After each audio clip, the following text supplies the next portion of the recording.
Welcome to the Crawdads Streaming Network. My name is Charlie Limoncelli. Alongside me for the first time in 2026, Harry Setrakian to the broadcast booth here at Monte Vista High School on today's pregame show brought to you by Up the Creek Records. Up the Creek is a great record shop right next to the Ace Hardware in downtown Walnut Creek. They buy and sell new and used vinyl records, CDs, and cassettes, as well as skateboard gear and a variety of other fun gifts like yo-yos and hacky sacks. They also have an all-ages live music venue that hosts local bands every weekend. So check out who's playing at upthecreekrecords.com or their Instagram at upthecreekrecords.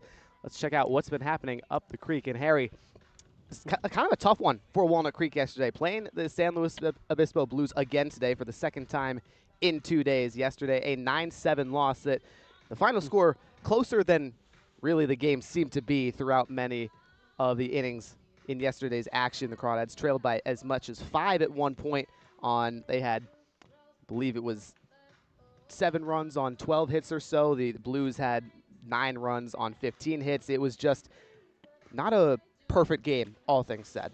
No, it was not, and like you said, it was a little closer on the scoreboard than maybe it felt. The Dads got 3 runs in the last 2 innings, so that often makes it feel like, again, it's a little closer in a 2-run ball game, but really it was arm's length the whole time from the Blues. And the Blues, a team that can pitch the ball very, very well. So even putting up 7 runs, I mean, it's no easy task. But that being said, you can bet the Dads are ready to keep the bats going and get to them early today. Absolutely. That's San Luis Obispo bullpen combined for over 11 total strikeouts on the Crawdads. They only allowed about 3 walks, which was just magnificent pitching, and they led the whole way. They started off hot in the top of the first, pair of singles with 1 out, then a 3-run homer from Miles Mader, the catcher, hitting cleanup yesterday, and just early action on offense for San Luis Obispo. They celebrated, and they just kept that momentum throughout the rest of the game. Walnut Creek did get 1 back immediately in the bottom of the first, but then, every time they would go up 1, or they would cut the deficit by 1, the Blues would add another to their lead, and that just continued throughout the entire game until the Blues led by 5 after a 3 spot again in the 6th inning. They added 1 more in the 7th, and the Crawdads added 4 total between the 8th and the 9th, but it was just not enough. They almost had it, too. They almost tied the game up. Kevin Parker Jr. was the last out yesterday, and he hit a deep fly ball to left field with Clisby over at second base. Had a chance to tie it, was 5 feet away from it being a 9-9 ball game with 2 outs in the bottom of the 9th, but instead the fate was not on Walnut Creek's side yesterday. That ball was hit maybe 2 hours earlier here at Monte Vista. It's gone because the ball does fly here, but the wind was not helpful to the right-hander, Parker Jr. He gets a bench day today. Anyway, we're going to take a quick break here on the Crawdads Streaming Network. When we come back, we'll have our keys to the game, and we'll preface today's matchup between the Blues and the Crawdads right after this.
Welcome back to the pregame show on the Walnut Creek Crawdads streaming network. Today's pregame show brought to you by Up the Creek Records. Up the Creek is a great record shop right next to the Ace Hardware in downtown Walnut Creek. They buy and sell new and used vinyl records, CDs, and cassettes, as well as skateboard gear and a variety of other fun gifts like yo-yos and hacky sacks. They also have an all-ages live music venue that hosts local bands every weekend. So check out who's playing at upthecreekrecords.com or their Instagram at upthecreekrecords. Let's get right into today's keys to the game, Harry. Our first one, limit walks, and this is the most important key for a reason, all things considered. Absolutely. I mean, it's a staff that on paper might have trouble doing so at the start of the year, and we still are in the feeling out process kind of the summer season, but the sun is setting on the first quarter of it. So getting a new arm out there today in Hudson Aber, so he's going to be tasked with setting the tone by not walking too many guys, staying in the zone, but he's done that at UCSB in very limited action so far. So looking to have him set the tone, Charlie. Absolutely. Our second key to the game, loud contact. This is a Crawdad order that's so potent, and yesterday they were kind of just shut down, at least in the early goings of the game. This is a game in which they really need to be loud, have some big hits, and get the momentum back on their side. And we've talked about how much we like this lineup. You guys will get a taste of it very, very soon, but it's looking like a lineup that can produce these runs, right? And again, 7 runs against this staff against the Blues staff is no easy task. So looking to kind of rebound off the bits of rallies they had at the end of the games. The Crawdads carry the momentum, you'd have to think, from those final 2 innings into the first few today. We'll see if they can do that, and part of that leads into our next key to the game, make a statement early. This is a team, Walnut Creek, that does really well when they jump out to the lead first. Yesterday, they didn't have a chance as San Luis Obispo started off the game with a 1-out, 3-run homer in the top of the first. You need, ideally, Aber goes a scoreless inning to start the game, and then you get the bats to produce right away, jump out to that early lead. But that's what I mean, make a statement, because that's what the Blues did yesterday. They hit that home run. They were celebrating and yelling in the dugout, chirping at Walnut Creek. Got to get right back on them and just set the tone with the energy by leading early. Yeah, it doesn't feel great when you get punched in the mouth in your home ballpark, so looking to protect home field on a beautiful Sunday late morning right now, but it will turn to afternoon once first pitch is underway, but a little cooler than yesterday, so ball might not be flying quite as much, but hey, I mean, it's still got the chance to fly out of here at 80-plus degrees. Absolutely. Our fourth key to the game, set the tone at the top of the order. That offense is so potent, but I mean, especially up top. And we'll preview this once we get to the bottom of the first for Walnut Creek. But I mean, man, just a preliminary look, Harry. These guys, 1 through 5 for Walnut Creek, are just big boppers with a chance to really get the job done, and the Crawdads today really need them to do so. They need to produce. And I'm particularly looking at the top 3 as well. Peyton Rolls, Daniel Palasic, and Ryan Ellis. Daniel Palasic, the new guy, is coming in today. He's like me, our first game. We're sharing that together, but over from UC Irvine. The quarter system got him as well here a little later than the rest. But that being said, he's sandwiched between 2 of the main producers for the Crawdads so far in Rolls and Ellis. So you talk about lineup protection. I mean, that's it. And the fact that just on his first game, they're putting him in the 2 slot, right? You got to be a little bit excited about that. 1,000% was the leadoff guy in the last 24 games for UC Irvine. We'll see if he can produce here for Walnut Creek. Our final key to the game, Harry, Crawdads pitching staff has to find the zone. That's just been the tail of the tape all year long, is when they find the zone, they pitch really well, and they limit opponents to few runs, 4 or less. That's the key statistic, is when Walnut Creek limits opponents to 4 or less runs, they have a really easy time getting the W. That's going to be a tall task against this Blues lineup. You're probably not going to be able to get them under that 4-run threshold, but if you can hold them to even just less than the 9 that they had yesterday, you're in a good spot. Yeah, we talked about it off the top with limiting walks with Hudson Aber, but those 2 together, limiting walks doesn't necessarily mean finding strikeouts. It means just finding the zone, pitching to contact, trusting the defense, try and force weak ground balls to the pull side, and if they do so, again, you don't have to have the high strikeout numbers, but if batters go up there knowing that they're not going to get a competitive pitch, it just takes the pressure off a dugout when they're coming up to the plate, and it makes it not intimidating to face a pitcher. So if they can start that early, like you said, getting in the zone, forcing contact, that's where they can find success today. So that's been our keys to the game here on the Crawdads streaming network. We'll take a break, and our pregame show wraps up. We'll have first pitch in a couple minutes right after this.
Back live on the Crawdads streaming network. First pitch just moments away. Let's have a look at today's first pitch time and temperature, brought to you by Meadowlark Dairy, an official partner of the Walnut Creek Crawdads. Meadowlark Dairy, bringing Old Town vibes and family fun since 1919. 12 p.m., the official start time here for Walnut Creek. 79 degrees at Monte Vista High School in Danville. A fantastic day for baseball. Now let's have a look at today's starting pitchers, brought to you by Danville Chocolates, an official partner of the Walnut Creek Crawdads. And today, Harry, for Walnut Creek, it's Hudson Aber making his Crawdad debut.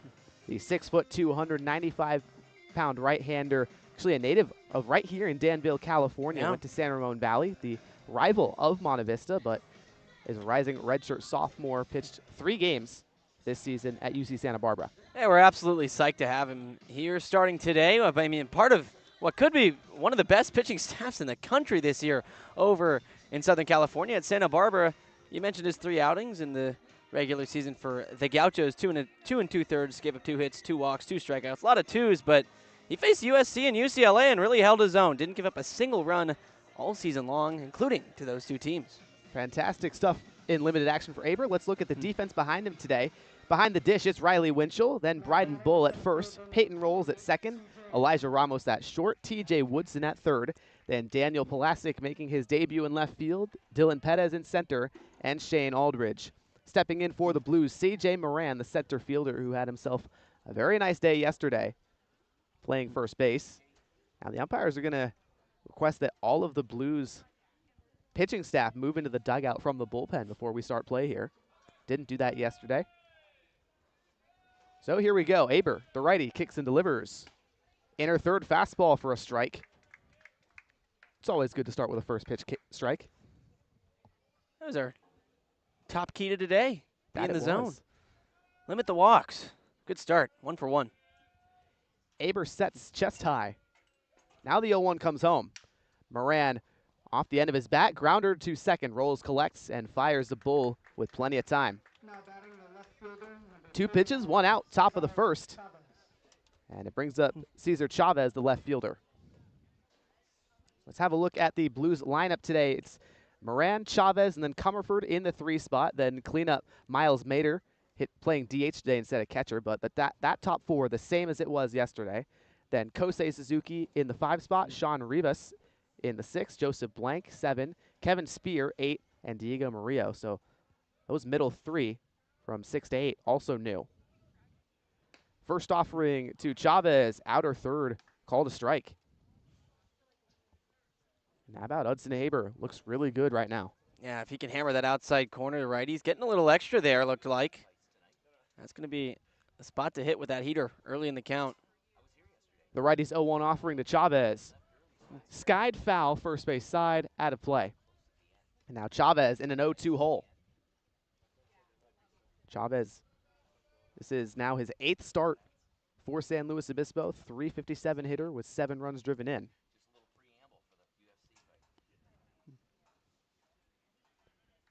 Aber resets first base side of the rubber. His 0-2. Fastball high and tight. 1-2 to Chavez.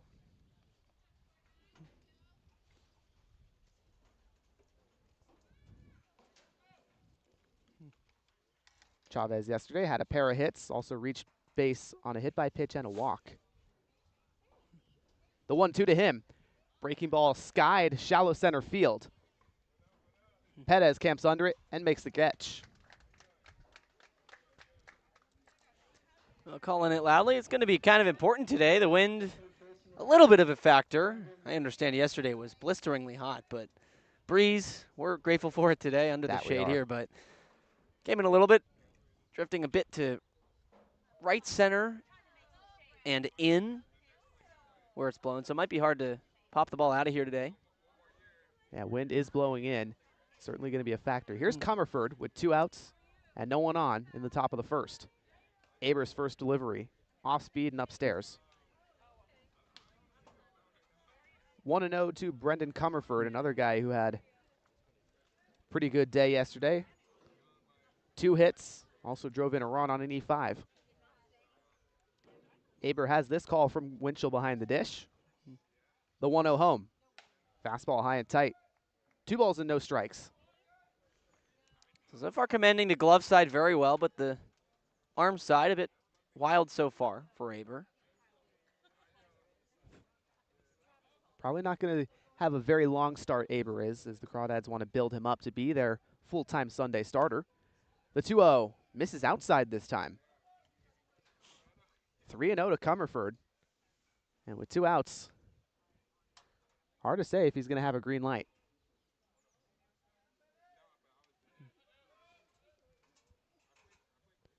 Aber kicks and delivers. Wave and a miss. Fastball upstairs.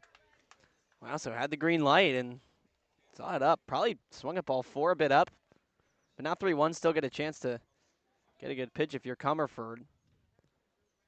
Really well located four-seamer upstairs. Yeah. Hitters count to Comerford. The 3-1. Fastball fouled back, and now the count full. So a couple straight high fastballs could be open to break something off the outside. Get Comerford out in front. Everything plays off the fastball, they say. Or just go back to the well, 3-2. Maybe elevate once again. We'll see what Aber goes to here. The payoff. Fastball fouled back. Still 3 balls and 2 strikes to Comerford, who's from just down the road. Grew up in Pleasanton, California. Played his high school ball at Foothill off of 680. About a 20-minute drive from here. Rising redshirt senior at Gonzaga. Trying to stay alive here. Aber, the 3-2. Breaking ball fouled away over the Crawdad dugout. Really good at bat from Comerford so far, just making Aber throw pitches. Yeah, but he did help him out a little bit again on 3-0. Might have swung at ball 4. It's worked from 3-0 to 3-2, so now just a pure outcome. See who wins the continual payoff pitch battle. Aber winds and fires the 3-2.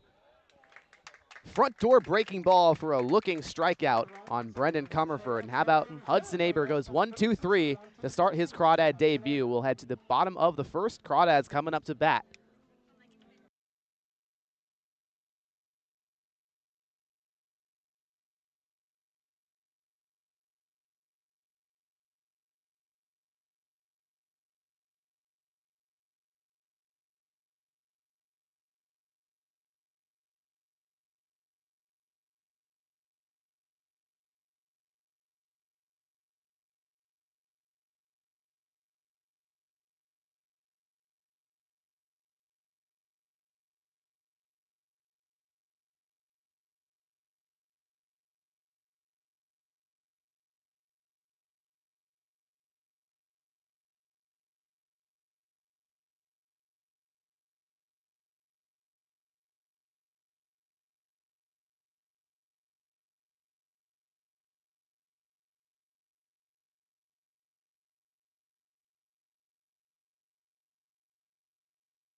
Bottom of the first, 0-0 ball game between the Blues and the Walnut Creek Crawdads. Have a look at today's starting pitcher for San Luis Obispo, brought to you by Danville Chocolates, an official partner of the Walnut Creek Crawdads. And on the hill for slow is Titus Goki, the rising freshman from Minden, Nevada, a Douglas High School graduate just a week or two ago. He'll head to Feather River College out there in Nevada, but making his 3rd appearance of the season for San Luis Obispo now. And then he'll face Peyton Rolls at the top of the Crawdad order. Rolls, Pulasic, and Ellis due up in this inning for Walnut Creek. Rolls yesterday went 2 for 5, a pair of singles and stolen bags. Crawdads would love for him to start this one similarly. Goki kicks and fires. Fastball outer third, called a strike. 0-1 to Peyton Rolls. Playing at second base today. Started for the first time ever at center field yesterday. The 0-1, wave and a miss. Nice pitch from Goki there. The 6'5", 200-pounder. 18 career appearances at the varsity level in high school. Goki, the 0-2. Flared into the left center gap. Drops for a base hit. That's just what Peyton Rolls does so well. Finds a way. Down 0-2, just takes the outside pitch. It's seen 2 straight from Goki and was really, really fooled by the second pitch, the breaking ball off the outside, and made an adjustment, got something off speed again, but was able to slow the bat down just enough. Still was a bit of an ugly swing, but poked it out there. Quick glance at the Blues defense today. You've got Kevin Spear behind the dish. Then it's Sean Rivas at first, Joseph Blank at second base, Diego Murillo at short, Brendan Comerford at third, then Chavez, Moran, and Suzuki from left to right. Pick back to first, but Rolls is safe.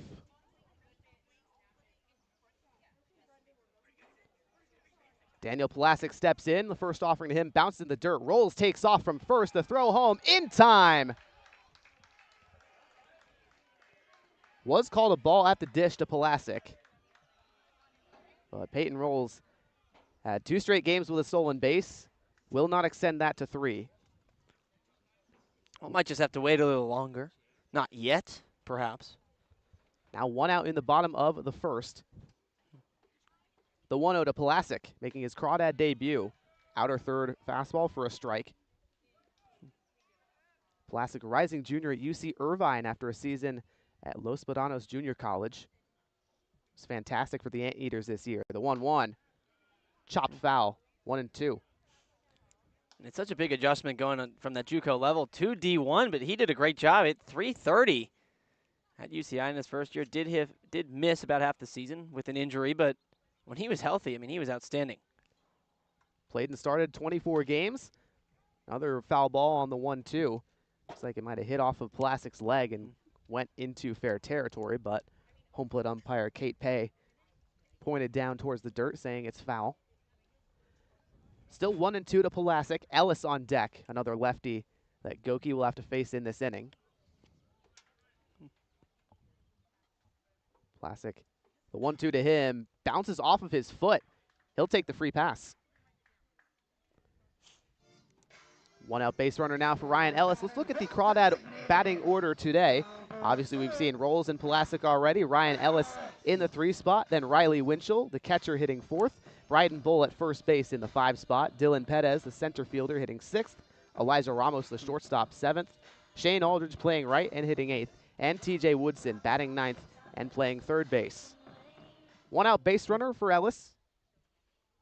Zeros on the scoreboard here early in this contest. Crawdads looking to get one back after the Blues won the first game. Goki out of the stretch. Ellis fouls it back. 0-1 to Mr. Crawdad, who's been red hot of late. Ellis yesterday ended up going 3 for 4 with 2 doubles, a run driven in, and a single. He was named player of the game for that effort. And on the season, Ellis hitting nearly 400 through 7 games of CCL play. Goki, the 0-1. Breaking ball low. We discussed it during the break a bit too, Charlie. It's so cool to see a guy who's hasn't played a single pitch of college ball yet on the mound, the rising freshman, and a guy like Ryan Ellis who's going to be a senior. The 1-1 to Ellis. Fastball low. Absolutely, Harry. The dichotomy is really fascinating because Ellis, this will be next season his 6th year and that's in college. Redshirt senior, that is, and already up over 23 years old. I mean, it's just so cool to see that difference, see these matchups come to fruition in the CCL. It's a league where anything is possible in that regard. Teams are allowed a maximum of 1 incoming freshman that just graduated high school and 1 player who is out of college eligibility. They can graduate and play one more summer with no NCAA eligibility remaining before they are then ineligible to play in the CCL. The 2-1 to Ellis, off speed and low. Hitters count to Mr. Crawdad. He's made opposing pitchers pay this last week in those situations. A pair of homers and some doubles as well. Pulasic, a hefty lead at first. Goki has pretty much ignored him thus far. The 3-1 runner goes. Called ball 4 on a fastball inside. Runners at second and first for the cleanup man, Riley Winchell. 1 out, bottom of the first for Walnut Creek. Well, the veteran wins round 1 by way of a 5-pitch walk. Ellis, though, he looked like he tracked every pitch very, very well out of the right-handed Titus Goki. So Goki maybe not too upset that he gave him a free pass. Ellis is just such a disciplined guy. That's his 10th walk already on the young season. Goki in a bit of a jam. His first offer to the right-handed catcher. Soft ground ball to second, or to short. Murillo collects, throws to second for 1. The throw pulls the covering Rivas off the bag at first. Winchell safe on the fielder's choice, but they get Ellis at second. Runners on the corners now for the man in the 5-hole, Bryden Bull. He's not your average 5-hitter either. No, not at all. He's had a fantastic week. 2 home runs earlier this week, 9 runs driven in. He's tied for 3rd in the CCL in homers and 6th in ribbies. 2 outs, runners on the corners. First offering from Goki to Bull. Chopper to second. Blank takes his time and throws to first. And the Blues escape the jam. No runs come across on just 1 hit. We'll head to the top of the second inning. San Luis Obispo trying to get aboard early.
Top of the second, Hudson Aber went 1-2-3 in the top of the first against this potent Blues order. Now he'll face the heart of San Luis Obispo. Miles Mader, Kosei Suzuki, and Sean Rivas. Mader and Suzuki both went yard yesterday for slow. Mader had perhaps the best offensive day of anybody for San Luis Obispo. 4 ribbies on a homer and an RBI single. Also added another single that didn't score any in the 8th. Yeah, Bruce Bochy used to say, and probably still does, you hit a run, you're in the lineup the next day. How about back-to-back in the lineup the next day? Yeah, moves from catcher to DH now. First offering from Aber. Fastball fouled back. And thus far, Aber just looks confident throwing strikes. Firing the fastball in the zone, just getting it in there early in the count. I expect to see the Blues, a bit more aggressive. You saw Mater take a rip at the first one, knowing what might come. Mater, the rising redshirt freshman at Indiana. The 0-1 to him. Outer third fastball. Mater looks at it. Called strike. And Indiana's a program kind of on the rise. They had a pretty solid year. Had a couple of games that they were in town against the Oregon Ducks. I called 2 out of the 3 of those. Probably didn't see Mater, though. Only played three games for Indiana. The 0-2. Breaking ball grounded to short. Ramos collects the throw across the diamond with plenty of time. 1 out, no one on in the top of the second for Kosei Suzuki, the right fielder. Second-year Blue. And Suzuki, his homer, led off the top of the 6th yesterday, a solo shot. Also had a single in the 4th. Starting his 7th game for San Luis Obispo here today. Aber shakes off a sign. Now agrees to this. Kicks and fires. Fastball outer third again. Strike 1. And, well, he's really trusting the fastball. Shook something for it. He's letting it ride, and that's when you have the confidence in your fastball as a pitcher. That is key to go a long way in a game. Aber, his 0-1. Yanks a fastball low. Count even at 1 for Suzuki. Rising senior at LaSalle University after a pair of seasons at Frank Phillips Junior College. And Suzuki, the all-time leader in homers and hits by any Japanese-born JUCO player, as he takes off speed and inside. 2-1 to Suzuki, who's from Kuki in Saitama, Japan. Played his high school ball out in Australia. Aber, the 2-1. Breaking ball fouled back. 2-2. He's been all around. That's a lot of miles. Very well traveled. Before the age of 25, man. It's impressive. Australia's got a budding baseball scene. The 2-2 from Aber. Breaking ball grounded. Diving effort from Ramos at short. The throw across the diamond. Bull with the stretch. Oh, man, he got it. How about that 6'5" frame from Bryden Bull to snatch it out of the air? Wow. And that, he used every inch of that 6'5" frame. Anyone else over there probably would have beat it out. But Suzuki out by half a step, and heck of a play over there by Ramos. I mean, he didn't even have a beat to step towards the dive. He just sent himself straight into it. The backhand side, always the tougher one to dive to, it seems. And defensive plays like that is what the Crawdads are known for. This year especially, they've been magnificent on the defensive end. 2 outs, no one on for Sean Rivas, the first baseman. First offering from Aber, inner third breaking ball. 0-1 to the rising sophomore at Cuesta College. Rivas won a Gold Glove at first base this spring with Cuesta. The 0-1. Another breaking ball, similar spot, but Kate Pay decides that it was too far inside. 1-1. Joseph Blank, the second baseman, on deck for San Luis Obispo.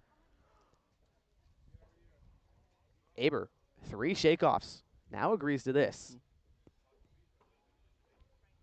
The 1-1. Curveball low and away, gets a strike. Rivas out in front. Now we're starting to see the breaking ball a little bit more from Hudson Aber. It was a lot of fastball. And early in the count, too, now, yes. Kind of switching the tone up. Looking for a put away. The 1-2. Swing and a miss. 3 straight breaking balls from Hudson Aber. He's faced 6 and retired 6 in his Crawdad debut. We'll head to the bottom of the second. Walnut Creek back up to bat after this.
Bottom of the second, scoreless ball game between the Crawdads and the Blues. And Perez, Ramos, and Aldridge due up for Walnut Creek.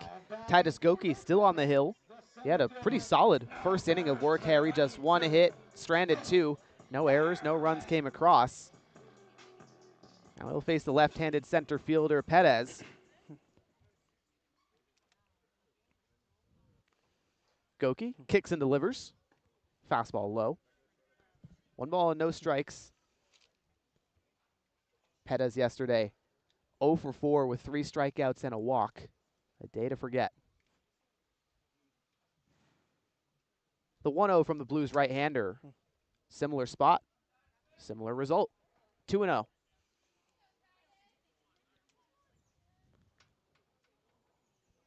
Perez swings the bat hard, hits the ball even harder as that pitch fouled away. He sure swung hard there, my goodness. But he's a guy, you kind of saw the flash of it yesterday with 3 strikeouts. Has been a trend a bit later in his collegiate season in 2026. The 2-1, well outside. 3 balls and 1 strike.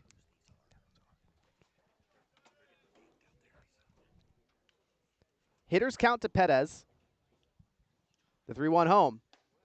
Upstairs fastball. And Dylan Perez, the rising sophomore at Baylor, works a leadoff walk. Brings up Elijah Ramos, who had that web gem in the last half inning. Saved a hit, stole it rather, I should say, from Kosei Suzuki, then had a laser throw to Bull at first to record that 6-3 ground out. That was stunning. Truly was. The Crawdads, they've lost 2 straight, but since 2022 under Brent Cummings, they're 15-6 in games following a 2-game losing stretch. First offering, Ramos shows bunt, lays it down perfectly in front of the pitcher. The throw from Goki in time. Perez does move over to second. That's nicely done, getting the small ball going early, get a runner in scoring position, but Crawdads 2-game skid, however, the Blues, they've riding 8 straight victories. So it's something's got to give here, rather the Crawdads record with 2 straight losses or the win streak of the Blues. It's going to be tough to see. Absolutely. Somebody's streak has to break. Here's Shane Aldridge up to bat. 1 on. Perez takes a huge lead, and they won't even bother throwing to third on the stolen bag. Called a ball at the dish to boot. He was really bouncing around. He got the read off of Titus Goki, and Spear didn't even think about making a throw over there, and he gunned a guy out in the first. That he did. They caught roll stealing and did not try to get Perez at third. The 1-0 to Aldridge. Chopper to first. Mishandled. Rivas goes out of his glove. Now Blank covers at second. They will get the out, but Perez comes in to score. And no, they'll call Aldridge safe. Either way, it's an RBI for Shane Aldridge. Wow, and it was, they tried a barehand to barehand flip. Rivas to Blank covering, but that's just not easy. Might have been bang bang. Maybe got him in time, but call over there was safe, and well, the Crawdads will take it. Run number 1, just 1 out still. For a guy that can really handle the bat in the 9 spot. 1-0 lead for Walnut Creek in the bottom of the second. Here's Woodson. First offering, popped up foul above the Crawdad dugout. And you're absolutely right, Harry. Woodson has been a guy who's swinging it really well yesterday. 2 doubles and a walk. One of those extra base hits drove in a run. Certainly found his way around the Blues pitching staff. Goki, his 0-1 offering. Chopped foul third base side. Quickly an 0-2 count to Woodson. And Aldridge, a guy with a lot of speed at first base. Rolls on deck for Walnut Creek. Woodson, with that 2-hit performance yesterday, brought his average up to 286 on the season, 444 on base percentage as well. The 0-2. Swing and a miss. Fastball downstairs. First strikeout of the day for Titus Goki. This guy about just under 1 an inning. Had 5 strikeouts through 6 innings of conference or league play. so far this summer. Just 2 appearances, but there's the first in 2 innings, so on that same kind of pace. That he is. Lineup turns anew. It's rolls at the dish. Aldridge at first, 2 outs. Crawdads a 1-0 lead. First pitch, wave and a miss. Change up now, the back pick to first. Not in time. 0-1 to Rolls after the exciting play at first.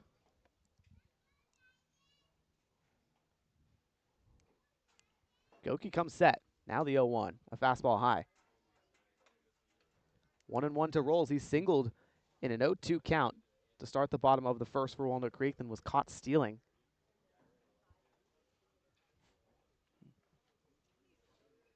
Pulasic on deck. Pick back to first. The tag, not in time. Rivas came down heavy with it. Aldridge really started to creep his way down towards second. Goki doing a good job of holding him on after he kind of got run all over by Dylan Perez. The 1-1 comes home. Rolls, flares it the other way toward the Crawdad bullpen, out of play. Couldn't make a play over there. Barehanded attempt. Nobody in the Crawdad bullpen really wearing their gloves, so nobody had a accurate play on it. Nonetheless, Goki, his 1-2.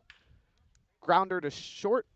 Murillo collects, flips to second, and they catch Aldridge there.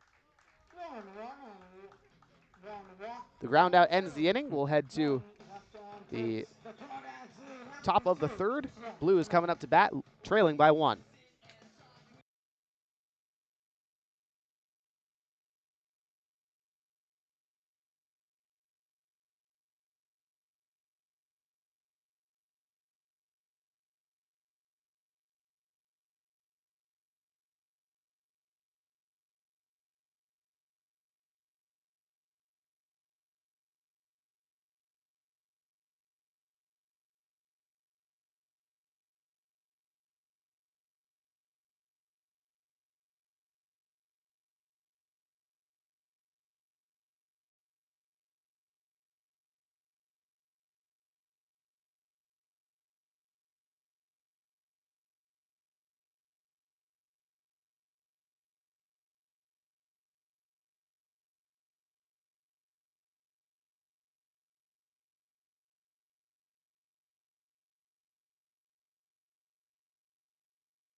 Top of the third, and the Crawdads go to the bullpen. Hudson Aber, 2 innings of work, 2 strikeouts, spotless. Faced 6, retired 6. And now Alex Gomez gets the nod for Walnut Creek, rising senior at the University of San Francisco. Gomez with the Dons, rather effective. 11 appearances, 12 and a third innings pitched. 10 Ks, 13 walks. This year, though, for Walnut Creek, it's already got 1 appearance in conference play, a 3-inning debut, or outing, I should say, with 4 Ks, 3 walks, 1 hit, 1 run. Yeah, and he's going to walk a few guys. 13 batters and 12 and a third at USF in his junior season. Had the same kind of problems as freshman year at Laney College, but second year sort of cleaned it up. So it's a work in progress, but a good start to the summer. Here's Joseph Blank for San Luis Obispo. Second baseman hitting from the right side for the first time today. Gomez, slow turn, kick and fires. Fastball at the top of the zone for a strike. Charlie, USF right across the street where I went to elementary school and just up the street from where I went to high school. Wow, look at that. Very Harry, close you know all by. about it. Blank, a rising senior at Colorado Mesa. The 0-1 to him. Fastball, similar part of the zone, fouled off. Yeah, it's a great diamond out there. It's really just in the middle of the city. It's cool. You drive up to it. There it is. Benedetti Diamond. San Francisco, certainly a great baseball town with the Giants. You got the Dons there as well. Gomez looking for a quick put away. The 0-2 to blank. Fastball hit in the air to right. Aldridge tracks it down and makes the squeeze.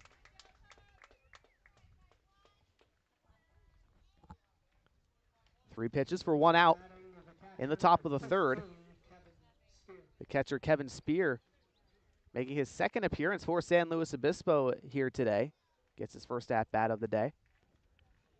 Rising redshirt junior at the University of Washington after a pair of seasons with Gonzaga. Gomez, his first pitch to Spear. Fastball misses outside. Spear, a native of Seattle, Washington, transferred to his hometown school ahead of the 2026 spring season. Coming down here to play summer ball in California. The 1-0, he shows bunt, lays it down third base side. Woodson charges, bare hand, the throw. Bounces in the dirt, not in time. Bunt single for Kevin Spear in the 8th spot, brings up Diego Murillo in the 9-hole. So the combined perfecto is gone. We're getting close. We had a shot at it. 2 1/3, not quite. Not really, but. And it's early enough to where bunting to break it up is not really going to get the attention of the opposing dugout. No. Fair play. One out base runner for Murillo. Rising graduate at Cal Poly Pomona. Spear at first, one out here in the top of the third. Gomez out of the stretch. Fastball misses outside. Looked solidly located from up here, but Kate Pay with a better view at it from behind home plate says just a little too far across the plate. Pick off to first. The tag from Bull, not in time. Spear is safe. Gomez, quick pickoff move he's got. That's a good one. Spear, a catcher, might not think of him as an exactly as a speed threat, just position-wise. Does have 3 in his career, though. Gomez brings the 1-0 home. Fastball fouled away.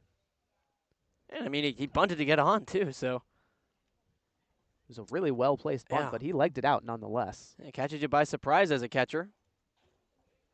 Was very well placed, though, too, and Woodson kind of on his heels a bit at third. Just fundamental baseball like we saw from Ramos earlier for Walnut Creek. The 1-1 to Murillo, foul tipped behind home plate, 1-2. Murillo, you talk about guys with speed, and Diego Murillo is just that here in the 9-hole for San Luis Obispo. This is his 9th game for slow. 9 hits, 6 runs driven in, 7 walks to 7 Ks.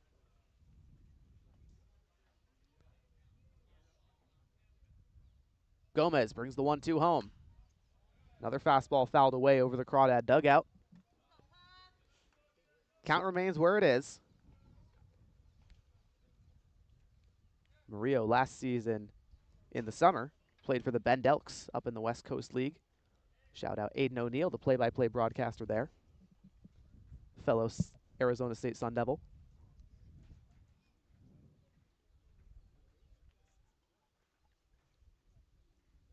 The 1-2 to Murillo. Fastball high. 2 balls and 2 strikes.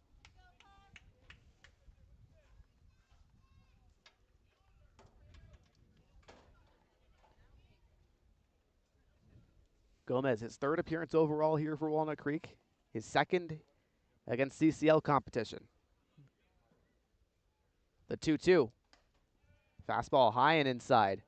Full count to Murillo, the shortstop. Very patient in this at-bat. And danger of losing the 9-hitter, too, and putting even more speed on the bases with just 1 out. Flip it to the top of the order. This could spell danger for the Crawdads. 1-run lead here early for Walnut Creek. Trying to protect it. The 3-2. Fouled back.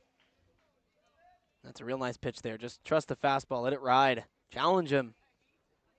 Got to put something in the zone here. Want something on the ground. Could end the inning in 1 pitch, but if you get it by him, too, obviously, you'll take a strikeout. That you will. And the stuff for Gomez in the early going of this appearance looking good. Gomez, the payoff. Fastball just a bit high. Murillo works a one-out walk. Runners at second and first for C.J. Moran at the top of the order, the center fielder today for San Luis Obispo. Grounded out to second his first time up in the top of the first. Quick battery meeting between Winchell and Gomez. Just trying to get on the same page here. Only lefty in the Blues order at the dish now in Moran.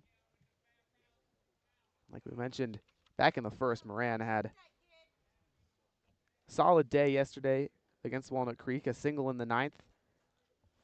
On the day, 1 for 6. Did have a sac fly in the sixth. First pitch to Moran. Swung on, fouled away above the Blues dugout this time. 0-1 to the rising junior at the University of San Diego. He's really trying to pull that ball, too. Gomez attacked the outside, but he took a big step out. Trying to drive it to right. The 0-1, wave and a miss. How about the changeup outside? I was about to say, I think Gomez noted that, or at least behind the plate, maybe it was Riley Winchell. Said, let's break a changeup off the outside. He's diving out, trying to cheat to the pull side. To great success. Gomez. Now the 0-2. Moran chops a fastball to first. Bull will throw to second for one. Back to first. Gomez tried to cover a wild throw from Ramos. Allows Spear to score. Goes into the Crawdad dugout.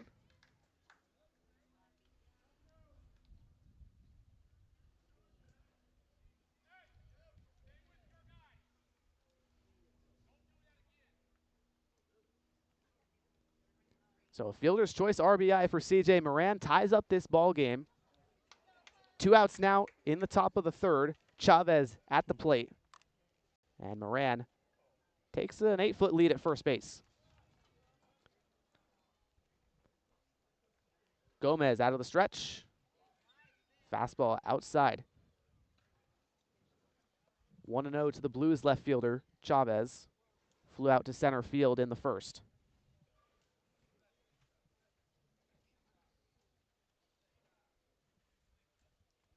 Gomez exhales. Now the 1-0. A fastball inside. 2 balls and no strikes to Cesar Chavez.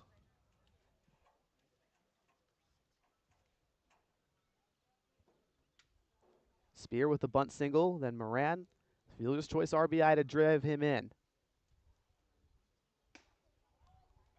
There's a 2-0 pitch that misses low.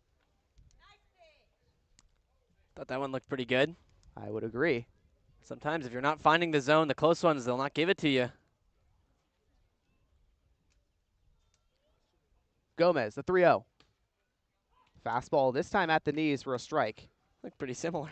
Yeah, I would agree with you there, Harry. Maybe a little higher. Nonetheless, still a hitter's count to Chavez. Gomez deals. Fastball inside. Ball 4. 2 outs, 2 base runners for the 3-hole man, Brendan Comerford. Tie game at 1 here in the top of the third. Comerford struck out looking in the first. RBI chance for the rising redshirt senior at Gonzaga.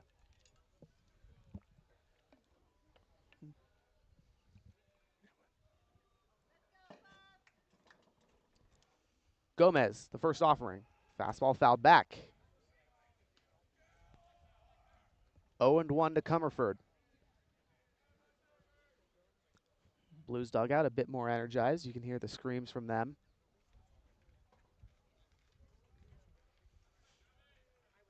The former Don readies. Now comes home, the 0-1. Ground ball to third. Woodson had it but dropped it. Ramos picked it up, and Comerford safe at first base, no throw. An E5 to load the bases for the cleanup man, Miles Mater. That's a real tough one. You just, in those types of situations, you got to, before the pitch, kind of tell yourself where you're going to go. Might have gotten in between himself there, knowing he had a force at third, so tried to pick the ball up before fielding it. Or maybe if he was going across the diamond, was trying to make a quick throw and just, you got to go step by step, and it's Very, very subtle in the mind, but it happens. Precarious position for Alex Gomez on the hill. Bases loaded, 2 outs in the top of the third. Blues have already gotten 1 back to tie the ball game. A chance for the cleanup man Mater to give them a lead. First pitch, fastball, heart of the zone, strike 1. And the defense just got to help him out, too. He's getting weak contact, but now 2 errors, including the one that chased in the run. So now since there should be 3 outs, technically, this will be every run that might score would be unearned on Gomez. The 0-1, wave and a miss. Off speed and outside. That's a nice pitch. Gomez and Winchell clearly on the same page. They look in lockstep. Yeah. He's hitting his spots for the most part, too. Again, just defense having a couple tough steps. Gomez, the 0-2. Off speed, top of the zone, misses. 1 ball and 2 strikes to Miles Mater. 4 runs batted in for the Blues cleanup man yesterday on a 3-run homer and an RBI single. Crawdads jumped out to the 1-0 lead after Shane Aldridge grounded into an E3 that drove in a run in the bottom of the second. The Blues have since responded. The 1-2 fouled back. Moran reached on that fielder's choice E6 throw as the Crawdads tried to turn a pair.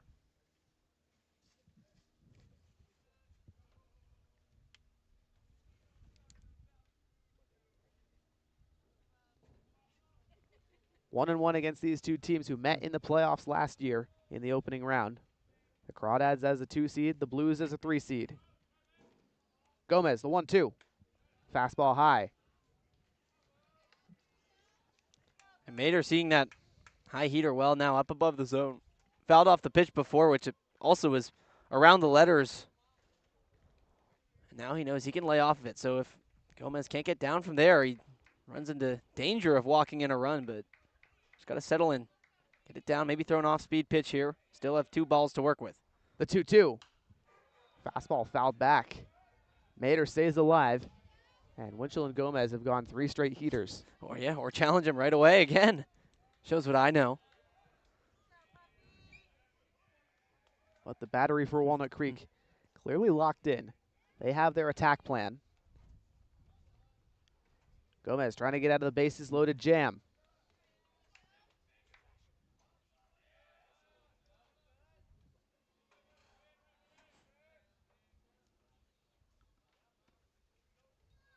The 2-2 once more. Fastball just missed the top of the zone, apparently. Count full. All right, 3-2, 2 outs. Bases juiced. A lot of movement on the infield. You got to now just tell yourself you're going 1 because the runners are going to be on the move. See what Gomez goes with. He threw the change.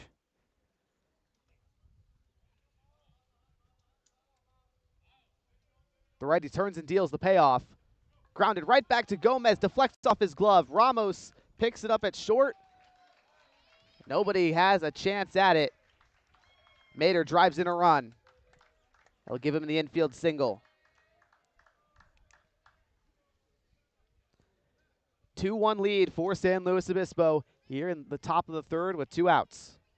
And that's just unfortunate. Nothing you could do. I mean, you did everything you could do.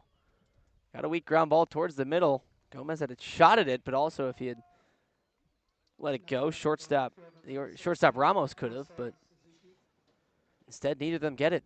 Just catches a piece of Gomez, and man, another run chased in in kind of an awkward way, Charlie. That it was, but both those runs unearned for Gomez on the pair of errors defensively.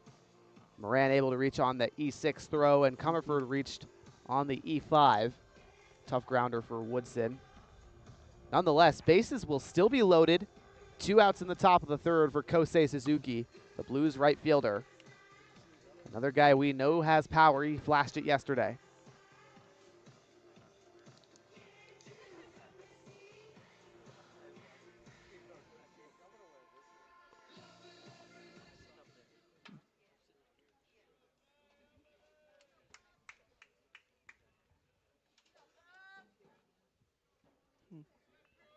Gomez readies himself.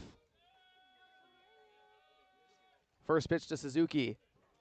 Fouled back. 0-1 to Kosei. Grounded out to short in the second inning. A fantastic diving effort from Ramos to pick it out of the dirt. Got up, threw it across the diamond, and Bull had the stretch to complete the out. Now the 0-1. Foul tip into Winchell's glove, 0-2. So Gomez has been getting ahead, just having a bit of trouble with the put-away pitch. Though again, he has gotten the ground balls in the 2-strike counts, but gonna maybe have to do it himself. Try and get a whiff here, or a chase from Suzuki, who wants to swing the bat. Gomez, the 0-2. There you go. Lifted. Foul territory, third base side, behind home plate a little bit, and bounces in the seats with a thud. I thought that one might stay in initially, but again, wind coming in a little bit from left center. Could have helped that one keep Suzuki alive.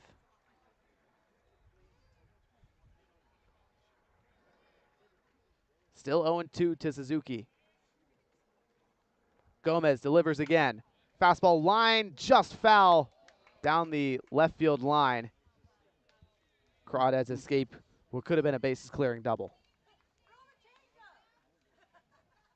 That was real close. You're right. I mean, again, kind of had a second life with that foul pop back, just getting out of play, and almost made him pay. But now Gomez gets to do battle with Suzuki again. Doesn't have to throw anything in the zone, still up 0-2. The 0-2, swing and a miss. Gomez gets Suzuki with the strikeout. They strand the bases loaded, but 2 runs come across unearned for Alex Gomez on the pair of errors. 1 hit in the top of the third. Heading to the bottom half of the frame, Crawdads up to bat, trailing by 1.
Back for the bottom of the third on the Crawdad streaming network. 2, 3, and 4 due up for Walnut Creek. Pulaski, Ellis, and Winchell. Titus Goki, the right-hander, still on the hill for San Luis Obispo. He's been rather effective thus far. He's already faced, 10 batters, but done it with 30 pitches. It's fairly efficient through 2 and only given up 1 run, which was unearned. We haven't seen a single earned run in this game. Yeah, kind of crazy. First offering to Pulaski, a fastball that misses high. And Daniel Pulaski in his Crawdad debut was hit by a pitch his first at-bat. The 1-0. Driven on a line to right. Suzuki comes forward and makes the catch. Loud contact, just not in the gap. Yeah, and that's a start. Starting to see Goki a bit better, perhaps. So it brings up, pardon me, continue your thought. His third inning out there. Ryan Ellis up to the plate. His last 3 games, 7 for 12, 3 triples, 2 homers, and is one player of the game for Walnut Creek twice. Ellis walked on 5 pitches in the first inning. Goki misses with a fastball in the dirt. Ellis already three-hit occasions. First one, not a CCL game. That was June 3rd against Head First, but 2 in the last 3. The 1-0 chopped foul first base side.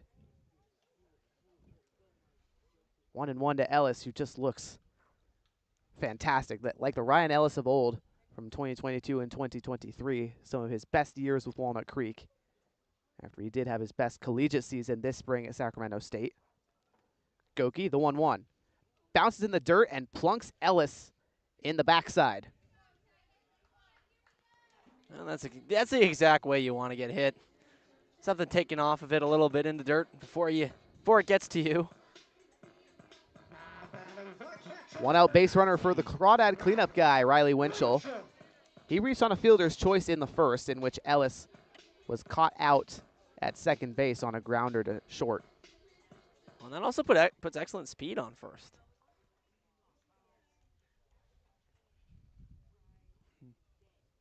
Goki out of the stretch. Breaking ball grounded up the middle. Murillo on from short, now on to second with the throw. Got it. Stepped on the second base bag, threw to first. 6-4-3 double play. End the third inning. The Crawdads still trail by 1. We'll go to the top of the 4th. San Luis Obispo trying to add to the lead right after this.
Top of the 4th. Later on today in our post-game show, we'll have the player of the game for the Crawdads, brought to you by Worth Group Restaurants, a local collection of East Bay restaurants owned and operated by Rodney Worth, including the Peasant and the Pear in Danville, the Bourbon Pear in Livermore, and the Golden Pear in Walnut Creek.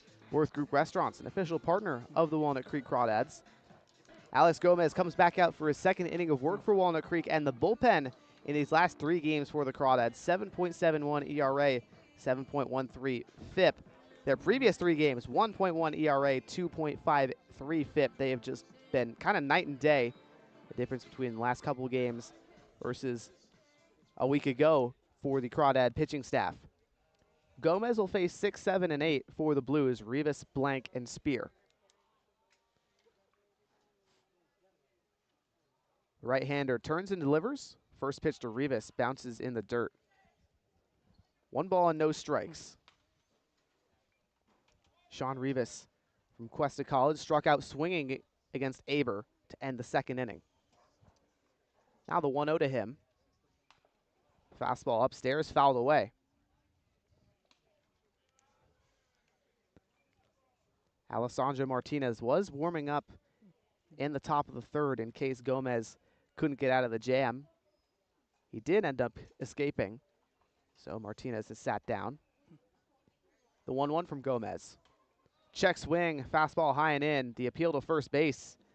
Rivas did not go.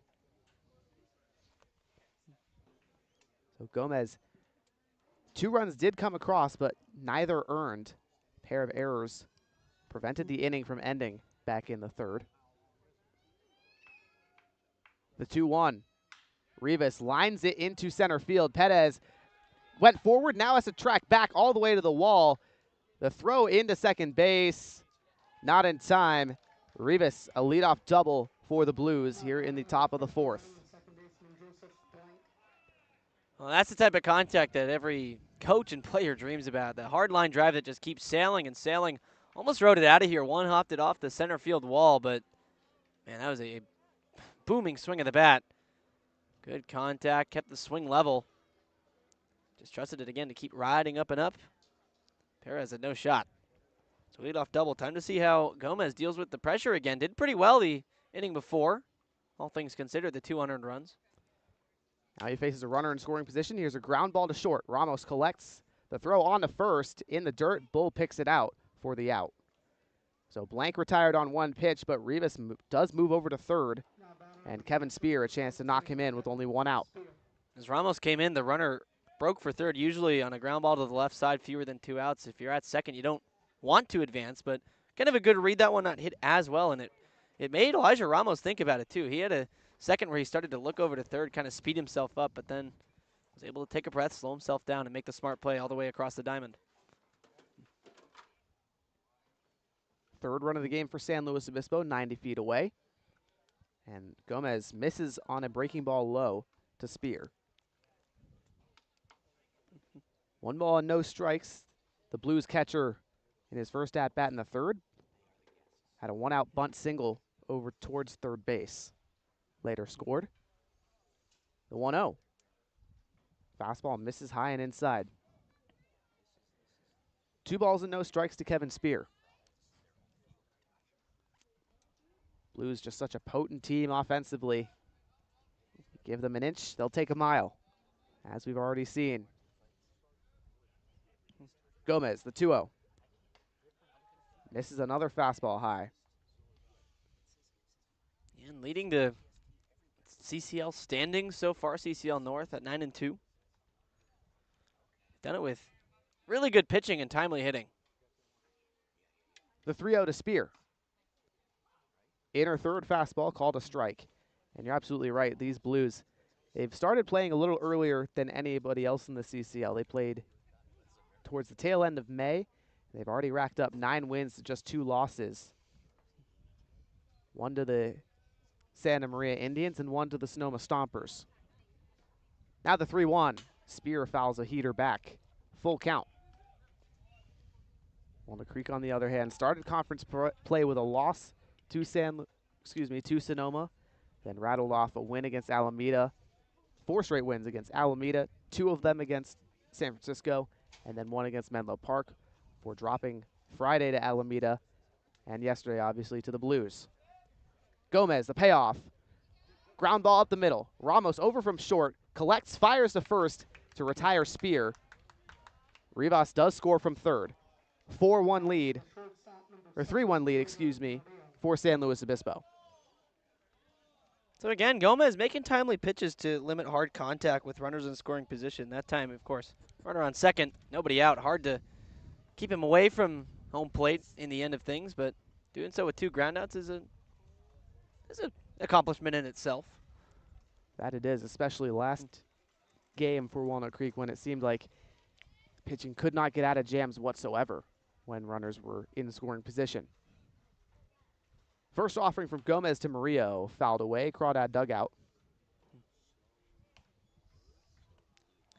Murillo walked in the third, scored on the Miles Mater RBI single.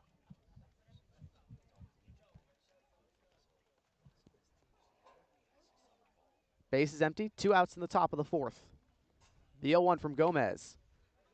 Grounder to second, rolls, collects, and throws to first with plenty of time.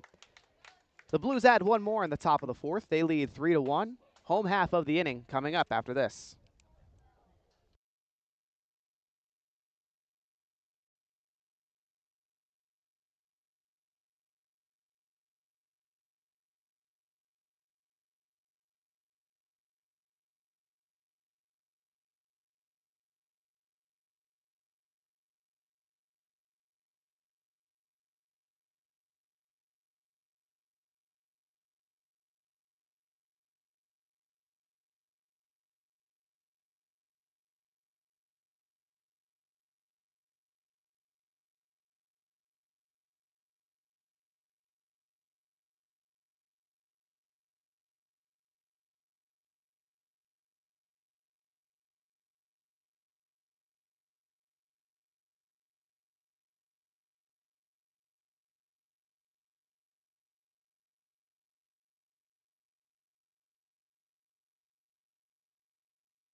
Bottom of the fourth, Crawdads trailing by 2. Let's have a look at this one here. The California Collegiate League's biggest event of the summer is coming to Reno, Nevada on Saturday, July 4th. The 2026 CCL All-Star Game will bring together the league's top players and future professional prospects at Greater Nevada Field, home of the Reno Aces.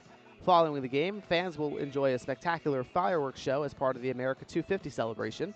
To purchase tickets and learn more, visit www.calsummerball.com. Heart of the Crawdad order due up. Bull, Perez, and Ramos, 5, 6, and 7. Goki on the hill, trying to get through 4 innings of work now for San Luis Obispo. Just 1 run on 1 hit, which was not earned. Have a look at Bryden Bull. This guy started off a little bit slower. His first 3 games, 2 for 10, 3 runs batted in. His last 4, 9 for 15, 2 doubles, 2 homers, 9 runs batted in. He's been electric as of late. 0 for 1 today, though. First pitch to the lefty. Fastball well outside. Yeah, well, his team enjoys their time in Omaha. He's enjoying his time in Danville. The redshirt freshman, rising redshirt sophomore. The 1-0. Bull on a line, right center gap. Diving effort from Moran. He did not make the grab. So Bull gets his leadoff single. You go almost. I mean, he's got a sweet swing, even when he doesn't catch all of it. So it finds a way to get down. That it did. Wow. Almost a heck of a play out there by C.J. Moran. Came in hard. Leadoff man aboard for Walnut Creek in the bottom of the fourth. And now Perez, not an RBI chance, but a chance to move the runner. Goki out of the stretch. Misses with the breaking ball. The back pick to first, also not in time. 1-0 to the Crawdad center fielder. Walked his first time up in the second and stole a base. Ramos on deck. And Bull with a lot of speed on the base paths. Goki, 1-0. Ball in the dirt. Bull takes off. No throw from Spear. Easy read, easy take a second. That one got away from the catcher, Kevin Spear. Now Spear will have a chat with Goki on the hill. 2-0 count to Perez. And now an RBI chance for the center fielder. Left-hander warming up in the Blues bullpen.